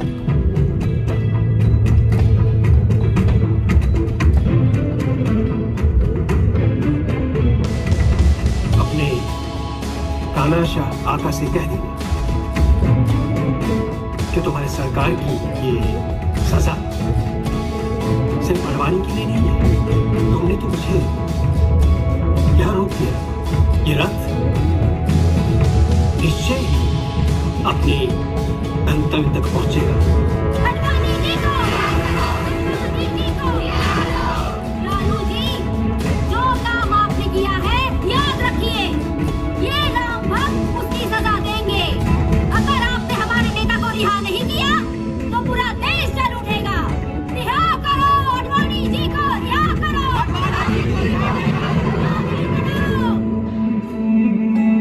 महाराज, अयोध्या की ये पावन भूमि किसी बड़ी घटना होने के संकेत दे रही है। बरसों से भक्त मारे जा रहे हैं, पर ये मंदिर जीवित नहीं हो रहा है। शायद ये आखिरी संघर्ष होगा। अब अगर कोई सोया पाया गया, मरा हुआ होगा।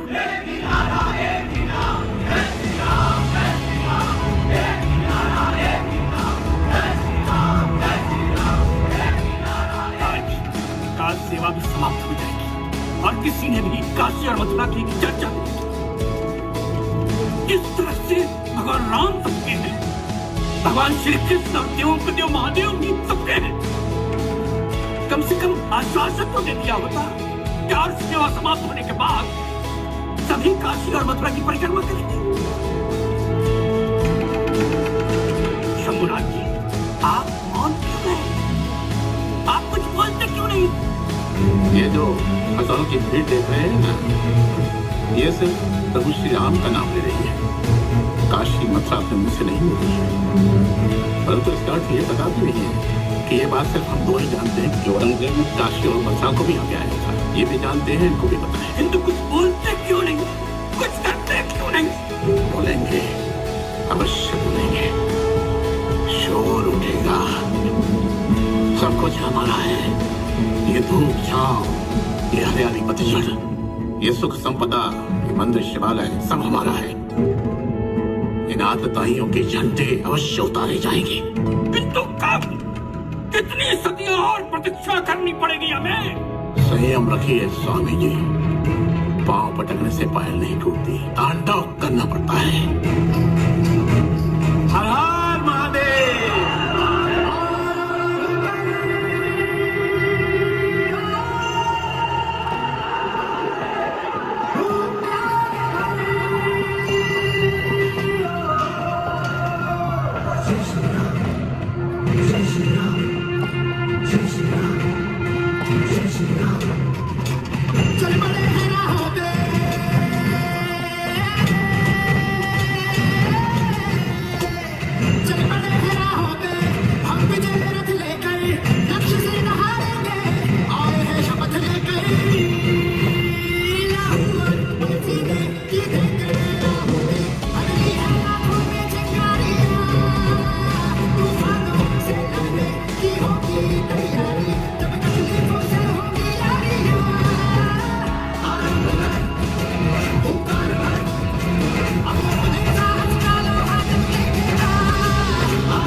एक गिलास पानी मिलेगा?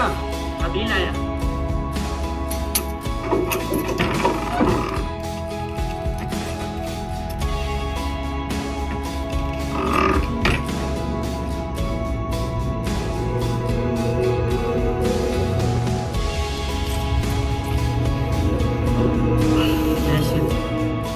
ये घर है तुम्हारा या सरा है? पुश्तैनी घर है मालिक। बहुत बड़ा परिवार है तुम्हारा? घर की क्षमता से ज्यादा? सब प्रभु के सेवक है मालिक। प्रभु के सेवक? या दंगाई? अयोध्या में शांति भंग करने के लिए घर में अशांति फैला रखा है तूने? नहीं मालिक, सब कार सेवक है। कार सेवक? जी मालिक।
भैया आप राम हैं, मैं लक्ष्मण। राम से दूर लक्ष्मण कहाँ रहा? मुझे कोई ऐसी जगह, कोई ऐसी तस्वीर दिखा दीजिए जहाँ लक्ष्मण के बिना राम दिखेगा।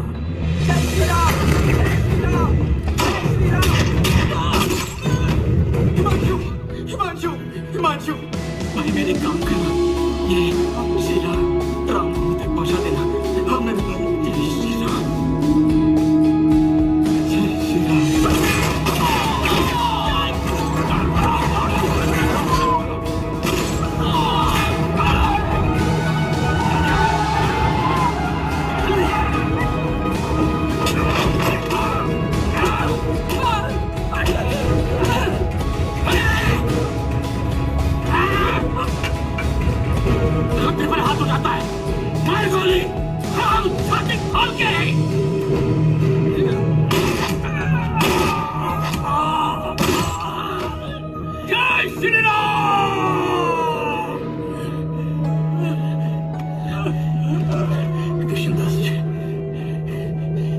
लगता है राम जन्मभूमि मुक्ति यज्ञ में हमने अपनी आहुति दे दी। अब अयोध्या, काशी, मथुरा मंदिर निर्माण को हम नहीं देख पाए। माँ जी, हमारी पीढ़ी तो राम मंदिर निर्माण की इच्छा लेकर मृत्यु को प्राप्त हो रही है। स्वामी जी, आओ, हम अपने इस बहते रक्त में बाती बनकर जल उठे। क्या बता, हमारी इस लौ की रोशनी में आने वाली पीढ़ी को ये दिखाई दे जाए। मेरे बोले आपके बोल नहीं था, और हम सबके श्री राम अपने शांति प्रतीक्षा में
भरोसेमंद और आसान बेटिंग आईडी के लिए levelbook.com पर लॉगिन करें और पाए 100% बोनस पहली जमा राशि पर और पाए साप्ताहिक कैशबैक भी।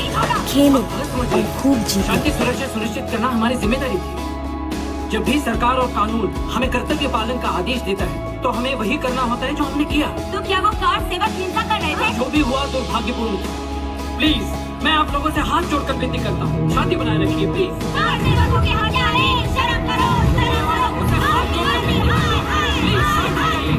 आप लोगों के माध्यम से हम मंत्री महोदय से कहना चाहते हैं, राम भक्त कार सेवकों के साथ वही हुआ है जो जनरल डायर ने किया था। जिन लोगों की निर्ममता से अपने हत्याएं करवाई हैं, वो ना कोई देशद्रोही थे ना समाजद्रोही थे। राम जन्म स्थल पर मंदिर निर्माण के पथ पर चलने वाले वो राम भक्त थे। पाप किया है आपने और इस देश की आबादी आपको कभी क्षमा नहीं करेगी। लेकिन कुछ लोग इस बात से सहमत नहीं है कि वो श्री राम की जन्मभूमि है। मैं सहमत हूं, मैं सहमत हूं और जीवन पर्यंत रहूंगा। भले प्रभु श्याम स्वयं आकर यह कहे कि ये उनका जन्मस्थल नहीं है, मैं मानने के लिए तैयार नहीं हूं। जय श्री राम। जय श्री राम।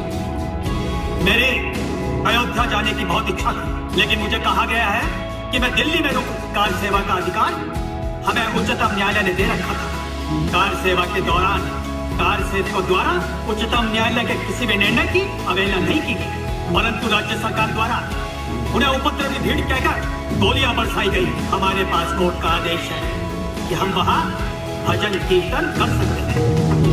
भजन कोई एक व्यक्ति तो नहीं कर सकता, भजन सामूहिक होता है और भजन कीर्तन खड़े होकर तो नहीं हो सकता, क्योंकि वहां नुकीले पत्थर है। अब बैठने के लायक बनाने के लिए जमीन को सबका तो करना पड़ेगा। कोई निर्माण कार्य नहीं होगा और कम से कम वेदी तो बनानी ही पड़ेगी। हमारी ये यात्रा कार सेवा के लिए जारी रहेगी, लेकिन आज जब हम मंदिर निर्माण के लिए कार सेवा कर रहे हैं तो हमें कहा जाता है कि हम कुछ लोगों की आस्था के साथ खिलवाड़ कर रहे हैं। ये विरोधाभास मेरी समझ में तो नहीं आता। अगर बाबर सही था तो राम भक्त कैसे गलत हो सकते हैं? जय श्री राम। निहत्थे कार सेवकों पर गोली चलाने वाले कान खोलकर सुन लो। तुम्हारी मुस्लिम परस्त नीतियाँ और बंदूकें हिंदुओं के हौसले को ध्वस्त नहीं कर सकती। राम मंदिर वहीं बनेगा और ये पूरे भारतवर्ष की इच्छा है। क्या आज आप लोग ये ढांचा गिरा देंगे? हमारी कल्पना ढांचा गिराने की नहीं है। अगर ये शुभ कार्य करना होता तो 2 वर्ष पहले 20 अक्टूबर को ही संपन्न हो गया होता। देश हिंदुओं का, मंदिर हिंदुओं का, एक मुगल आता था आकर उसे मस्जिद बना देता है और इस देश की सरकार, ये मुसलमान उसकी रक्षा करते हैं। अगर मुगल और मुसलमानों से इतनी हमदर्दी है तो उन्हें मस्जिद बनवा कर कहीं और क्यों नहीं दे देते? कौन रोकता है? कहीं और मस्जिद बना देने से क्या मतलब है महोदय? और आप किस संस्कृति की बात कर रहे हैं? यहाँ ऐसा ही होता है। कोई लुटेरा आता है, हमारा घर लूट लेता है और हमारे घर पर कब्जा कर लेता है। क्या हम बोलते हैं क्या बाहर जाओ, हमारा घर छोड़ दो, आपको दूसरा मकान दे देंगे, घर में रक्षिता इसी को बोलते हैं क्या? नहीं आई आप रहने दीजिए। नहीं आप गलत समझ रहे हैं। आप रहने दीजिए। अगर मुगल मंदिर तोड़ सकते हैं तो हम ये ढांचा क्यों नहीं गिरा सकते? नहीं आप सुनिए हमारी बात। मंदिर वही आकार लेगा जहाँ निराकार किया गया था। नहीं अरे जय श्री राम।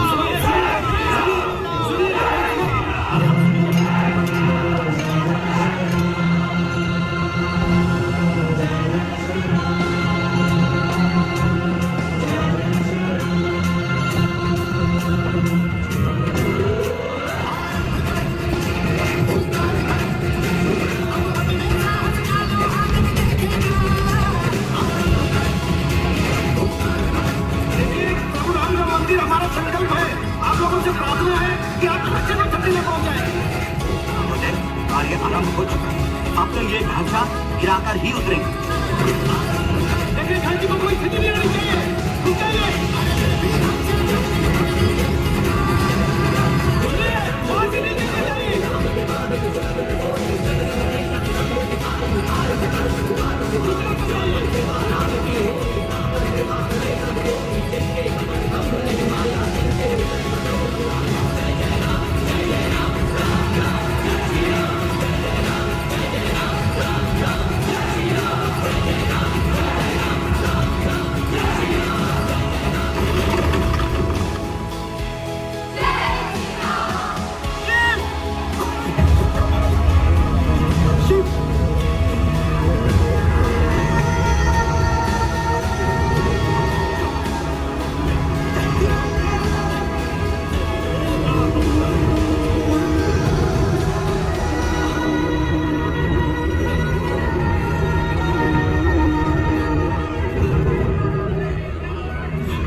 ढांचा गिरा दिया गया है, इस पर आपकी क्या प्रतिक्रिया है?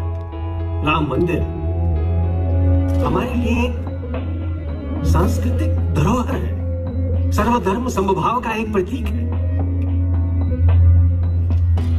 लेकिन ढांचे का इस तरह से ढाया जाना बहुत ही दुर्भाग्यपूर्ण है। मैं व्यक्तिगत तौर पर इसके लिए दुख प्रकट करता हूं। जय श्री राम। सर एक सवाल और। इस मुल्क ने यह साबित कर दिया है कि वो हम कम तादादी, हम छोटी जमात के लोगों का सबसे बड़ा दुश्मन है।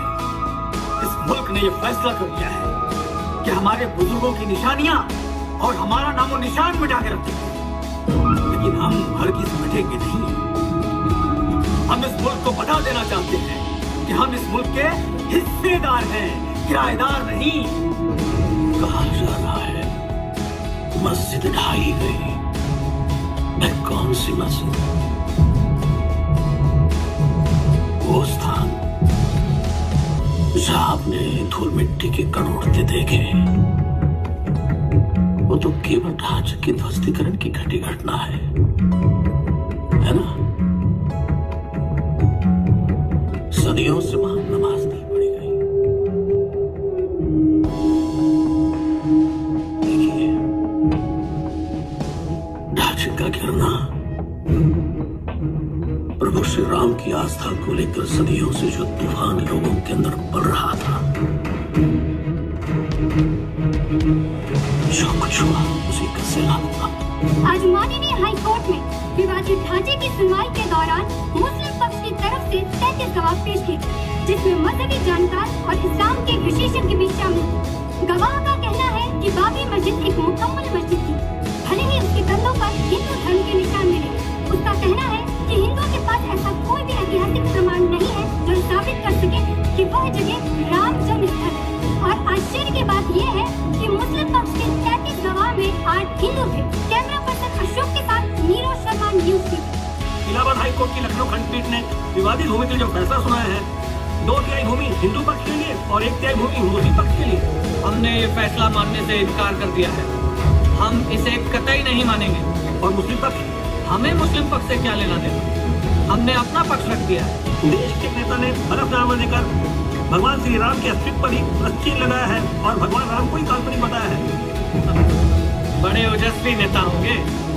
अरे जिसे 5000 साल पुराने श्री राम के अस्तित्व के बारे में मालूम है, उसे क्या 500 साल पुराने बाबर के अस्तित्व की जानकारी नहीं? तो आपका अगला कदम क्या होगा?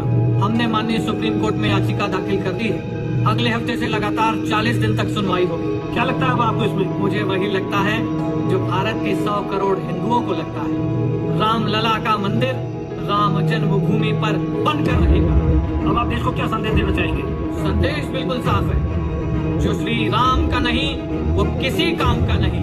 जय जय श्री राम। क्या सूट 3, 4 और 5 या इनमें से कोई भी परिसीमा द्वारा वर्जित है? क्या 1855 के सूट 81/280 में निर्णय न्यायिक रूप से काम करेगा?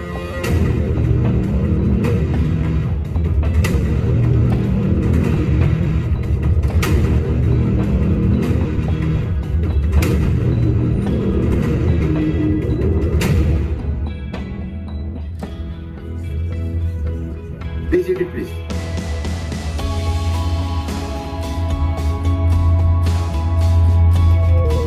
Please start court proceeding. Thank you honourable. 40 दिन की निरंतर अविराम सुनवाई, बहस व तकरार के दौरान दोनों पक्ष को जाना और समझाया। विभिन्न एजेंसियों द्वारा मुहैया कराए गए साक्ष्य और सबूत भी ऑनरेबल बेंच के समक्ष रखे और अब कोई भी प्रश्न उत्तर के लिए शेष नहीं रहा।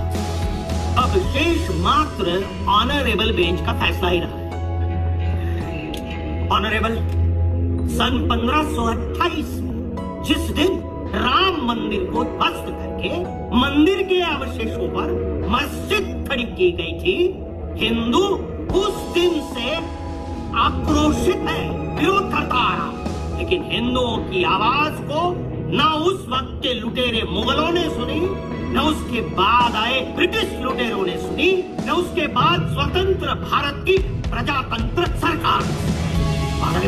भारत देश का हिंदू 505 सालों तक बस चीखता रहा, चिल्लाता रहा, व्यवस्थाएं आती जाती रही, लेकिन हिंदुओं के लिए किसी समाधान के मार्ग के बजाय आश्वासन के खिलौने देकर उसकी आस्था और भावनाओं से खेलती।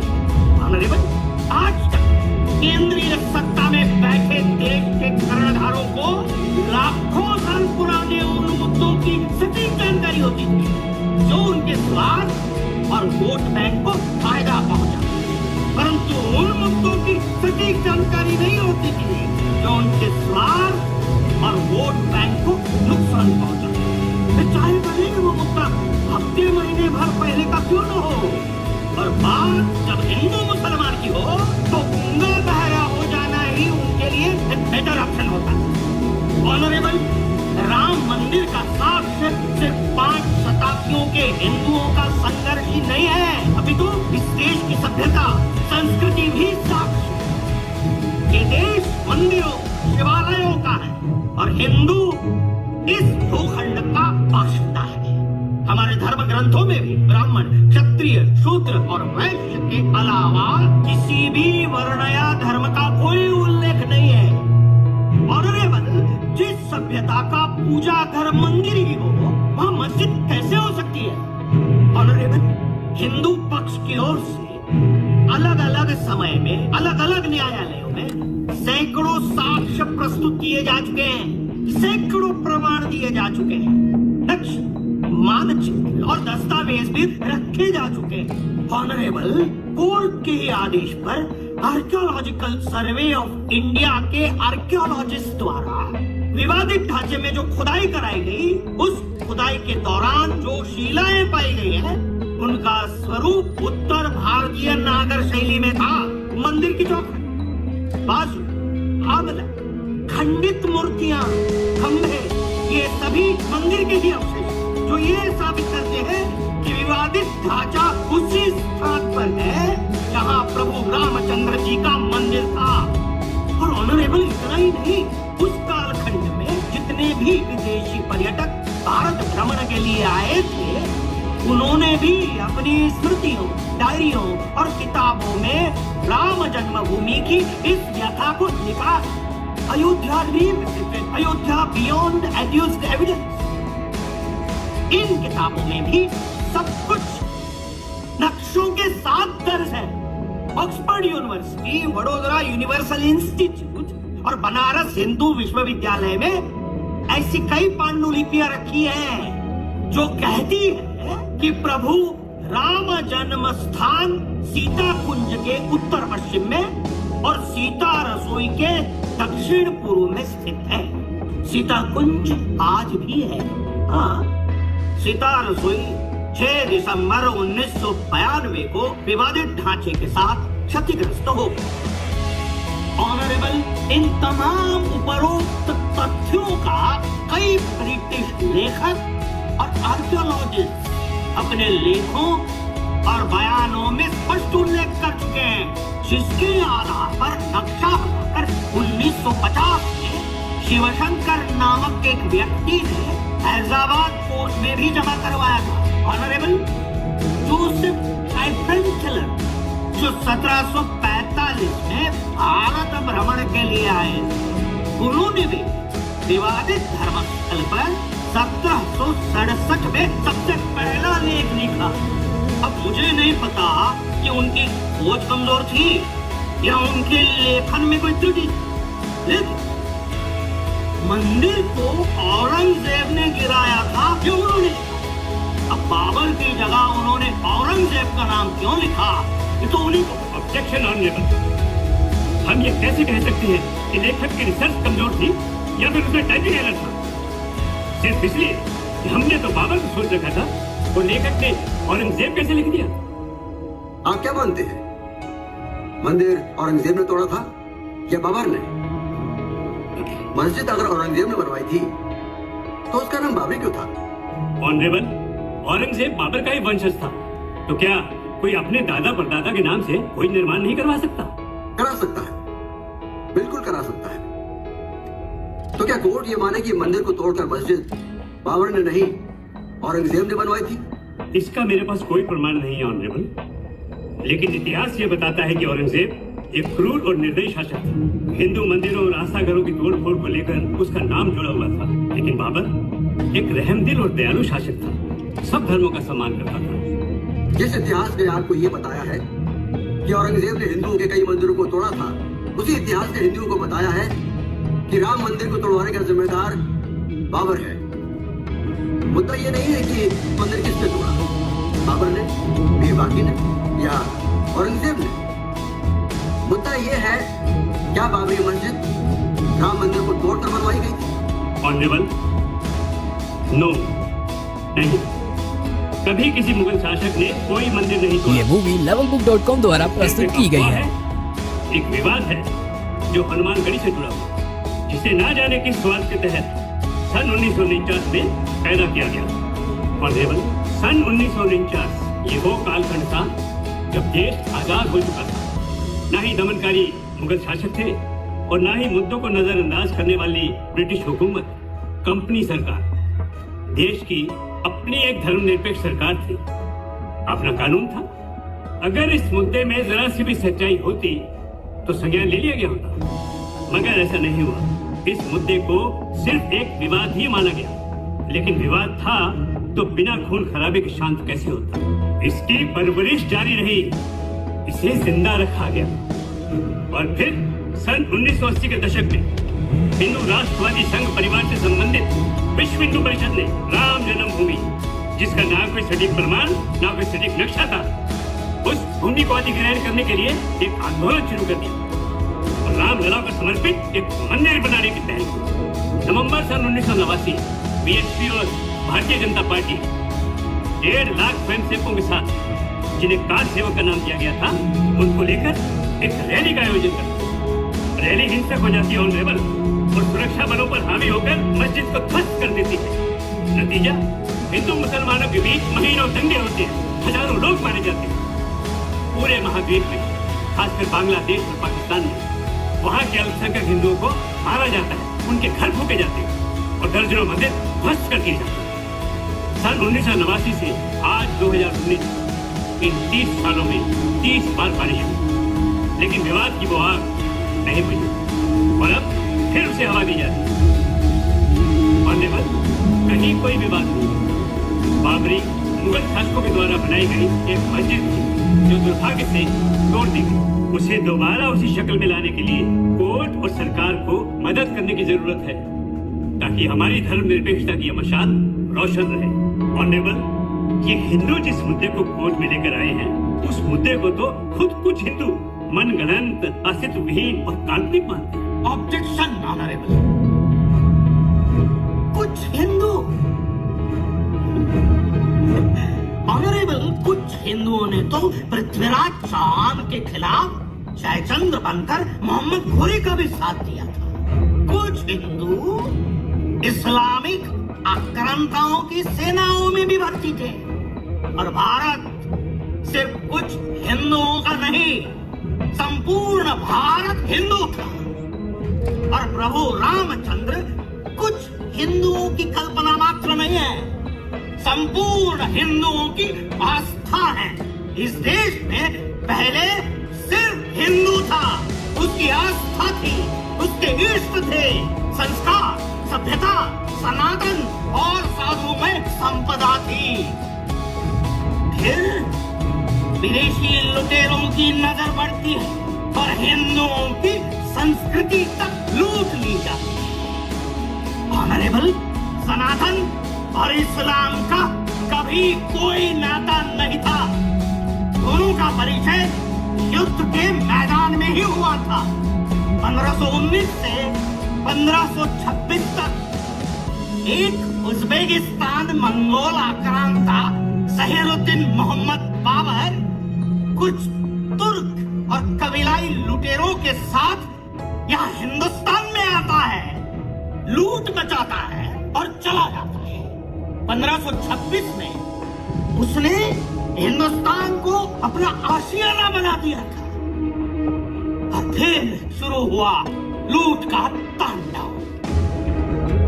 और ये खेल आक्रांताओं की नस्ल दर नस्ल खेलती ही रही। हिंदुओं को हिंदू बनाए रखने वाला कोई नहीं था सिवाय उनकी अपनी आस्था की, शिव, राम और कृष्ण। ऑनरेबल, हिंदू अपनी आस्था को बचाने के लिए संघर्ष कर रहा है। मैं चाहूंगा कि न्यायालय हिंदुओं के संघर्ष की सीमा तय करे। और संविधान में लिखा है सब कुछ बदला जा सकता है, देश का नाम, संस्कृति, पूजा पद्धति, सब कुछ। अगर सब कुछ बदला जा सकता है तो संविधान भी बदला जा सकता है। इस हिंदुस्तान में हिंदुओं ने बहुत सहा और पीढ़ी दर पीढ़ी गुलाम रहा। हमारे बौद्ध और सिख भाइयों को हमसे अलग करके हिंदुओं की संख्या कम की। हिंदुओं के मुंह से श्लोक छीनकर तलवार की नोक पर उन्हें कलमे पढ़ाए गए। कहा जाता है हिंदू सहनशील, संवेदनशील। हिंदू सहनशील था, है। हिंदुओं को डरपोक बनाया गया है कि भले ब्रिटिशों से न डरो, लेकिन तुम्हें बाबर, औरंगजेब के दुष्कृत्यों और उनके हरकतों का सम्मान करना ही होगा। ये डर आत्मग्लानि का कारण न बने, इसलिए इसको सहनशीलता का मुलम्मा पहनाया गया था। और देश के कर्णधार बेखौफ ऐलान करते हैं कि देश के संसाधनों पर पहले मुसलमानों का हक है। इस लेवल का तुष्टीकरण। ऑनरेबल, भारत देश के दो टुकड़े किए गए, एक हिंदुस्तान और पाकिस्तान। लेकिन जो भारत हम सबके हिस्से में आया, वो भारत हमारा है या नहीं? ऑनरेबल, न्याय के इस मंदिर से हिंदू अपने अधिकारों के संरक्षण के लिए उम्मीद के लिए खड़ा है। आशा है अब वो सुना जाएगा। That's all, Honorable.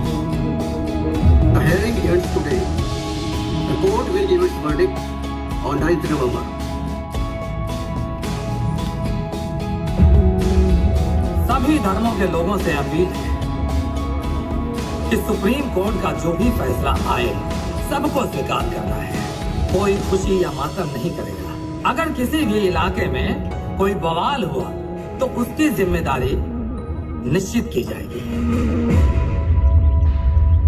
मैं श्री राम को नमन करता हूँ।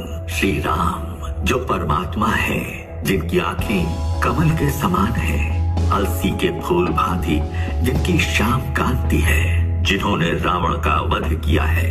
अयोध्या पूरी परम पवित्र है। पापी मनुष्यों को इसकी प्राप्ति कठिन है। उस अयोध्या की यात्रा करना कौन पसंद नहीं करेगा, जिसमें साक्षात भगवान श्री राम निवास करते हैं। बाबरी मस्जिद का निर्माण किसी खाली जगह पर नहीं किया गया। जहाँ मस्जिद बनाई गई थी वहाँ जमीन के नीचे जो ढांचा मिला था वो इस्लामिक नहीं था,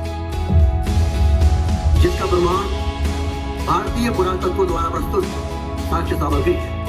मुस्लिम पक्ष अपना दावा साबित करने में नाकाम रहा। शिया वक्फ बोर्ड और निर्मोही अखाड़ा दोनों के दावों को खारिज करते हुए कोर्ट विवादित जमीन पर मंदिर निर्माण के लिए सरकार को 3 महीनों के अंदर एक ट्रस्ट बनाने का आदेश देती है और मुस्लिम पक्ष को अयोध्या में ही किसी उचित स्थान पर मस्जिद बनाने के लिए 5 एकड़ जमीन मुहैया कराने का आदेश देती है। The court is adjourned now. जय श्री राम, जय श्री राम।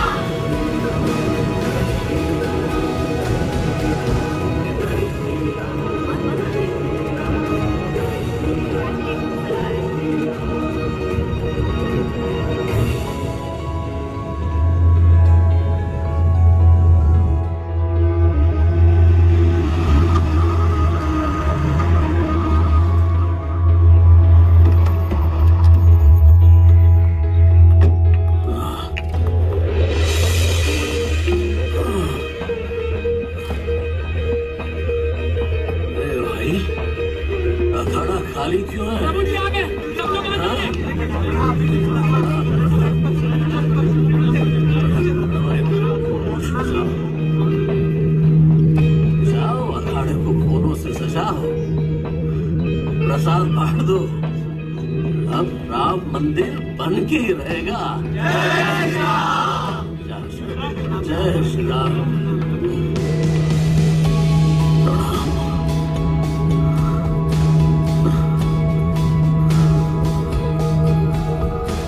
रघुनंदन,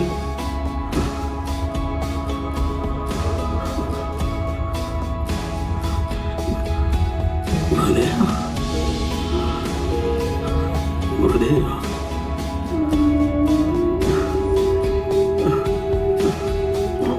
शरण प्रणाम। गुरुदेव,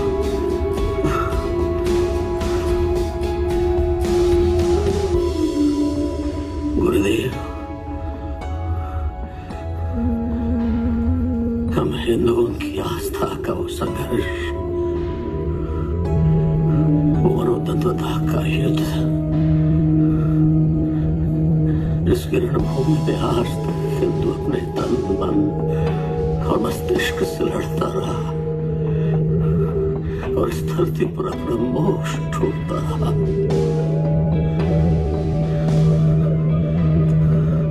गुरुदेव,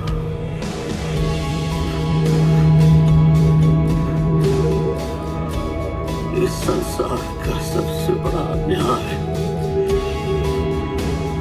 इस धरती पर हुआ। आज उसे न्याय मिल गया। गुरुदेव, आदरणीय प्रधानमंत्री के कदमों द्वारा प्रभु के मंदिर की आधारशिला रख दी गई है और आज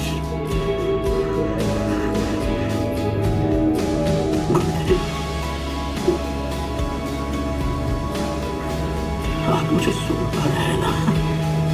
सुन पा रहे ना गुरुदेव? हाँ रघुनंदन, इस शुभ संदेश से मेरा मन आनंदित हो गया है। तुम्हारे आने से पहले भूमि पूजन के लिए हो रही यज्ञ में उसकी पावन अग्नि में पड़ती आहुतियों की महक मुझ तक ये संदेश पहुंचा चुकी थी। मैंने देखा है वो कर्मयोगी जिसने प्रभु श्री राम के मंदिर की आधारशिला रखी है। मैं उसका हृदय से आभार और अभिनंदन करता हूँ। गुरुदेव, अयोध्या और प्रभु श्री राम एक दूसरे के पर्याय हैं। हिंदू सभ्यता की आनंद ऋतु इस संसार में 505 वर्षों बाद आई है गुरुदेव।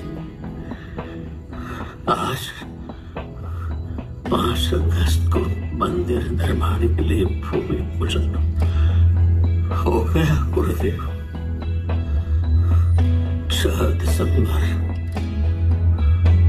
9 नवंबर और 5 अगस्त 505 वर्षों में 505 बार आ चुके, परंतु फलीभूत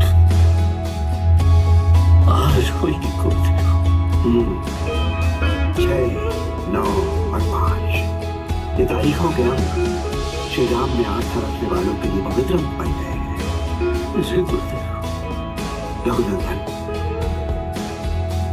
मेरे जीवन की 3 अभिलाषाएं हैं गुरुदेव।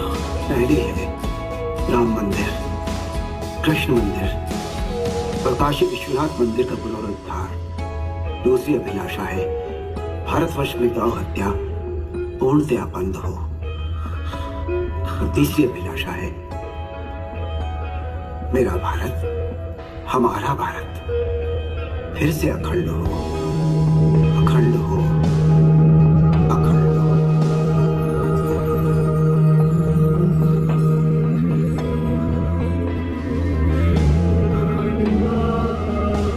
गुरुदेव, यह सत्य भी आकार होगा गुरुदेव। यह सत्य भी साकार होगा और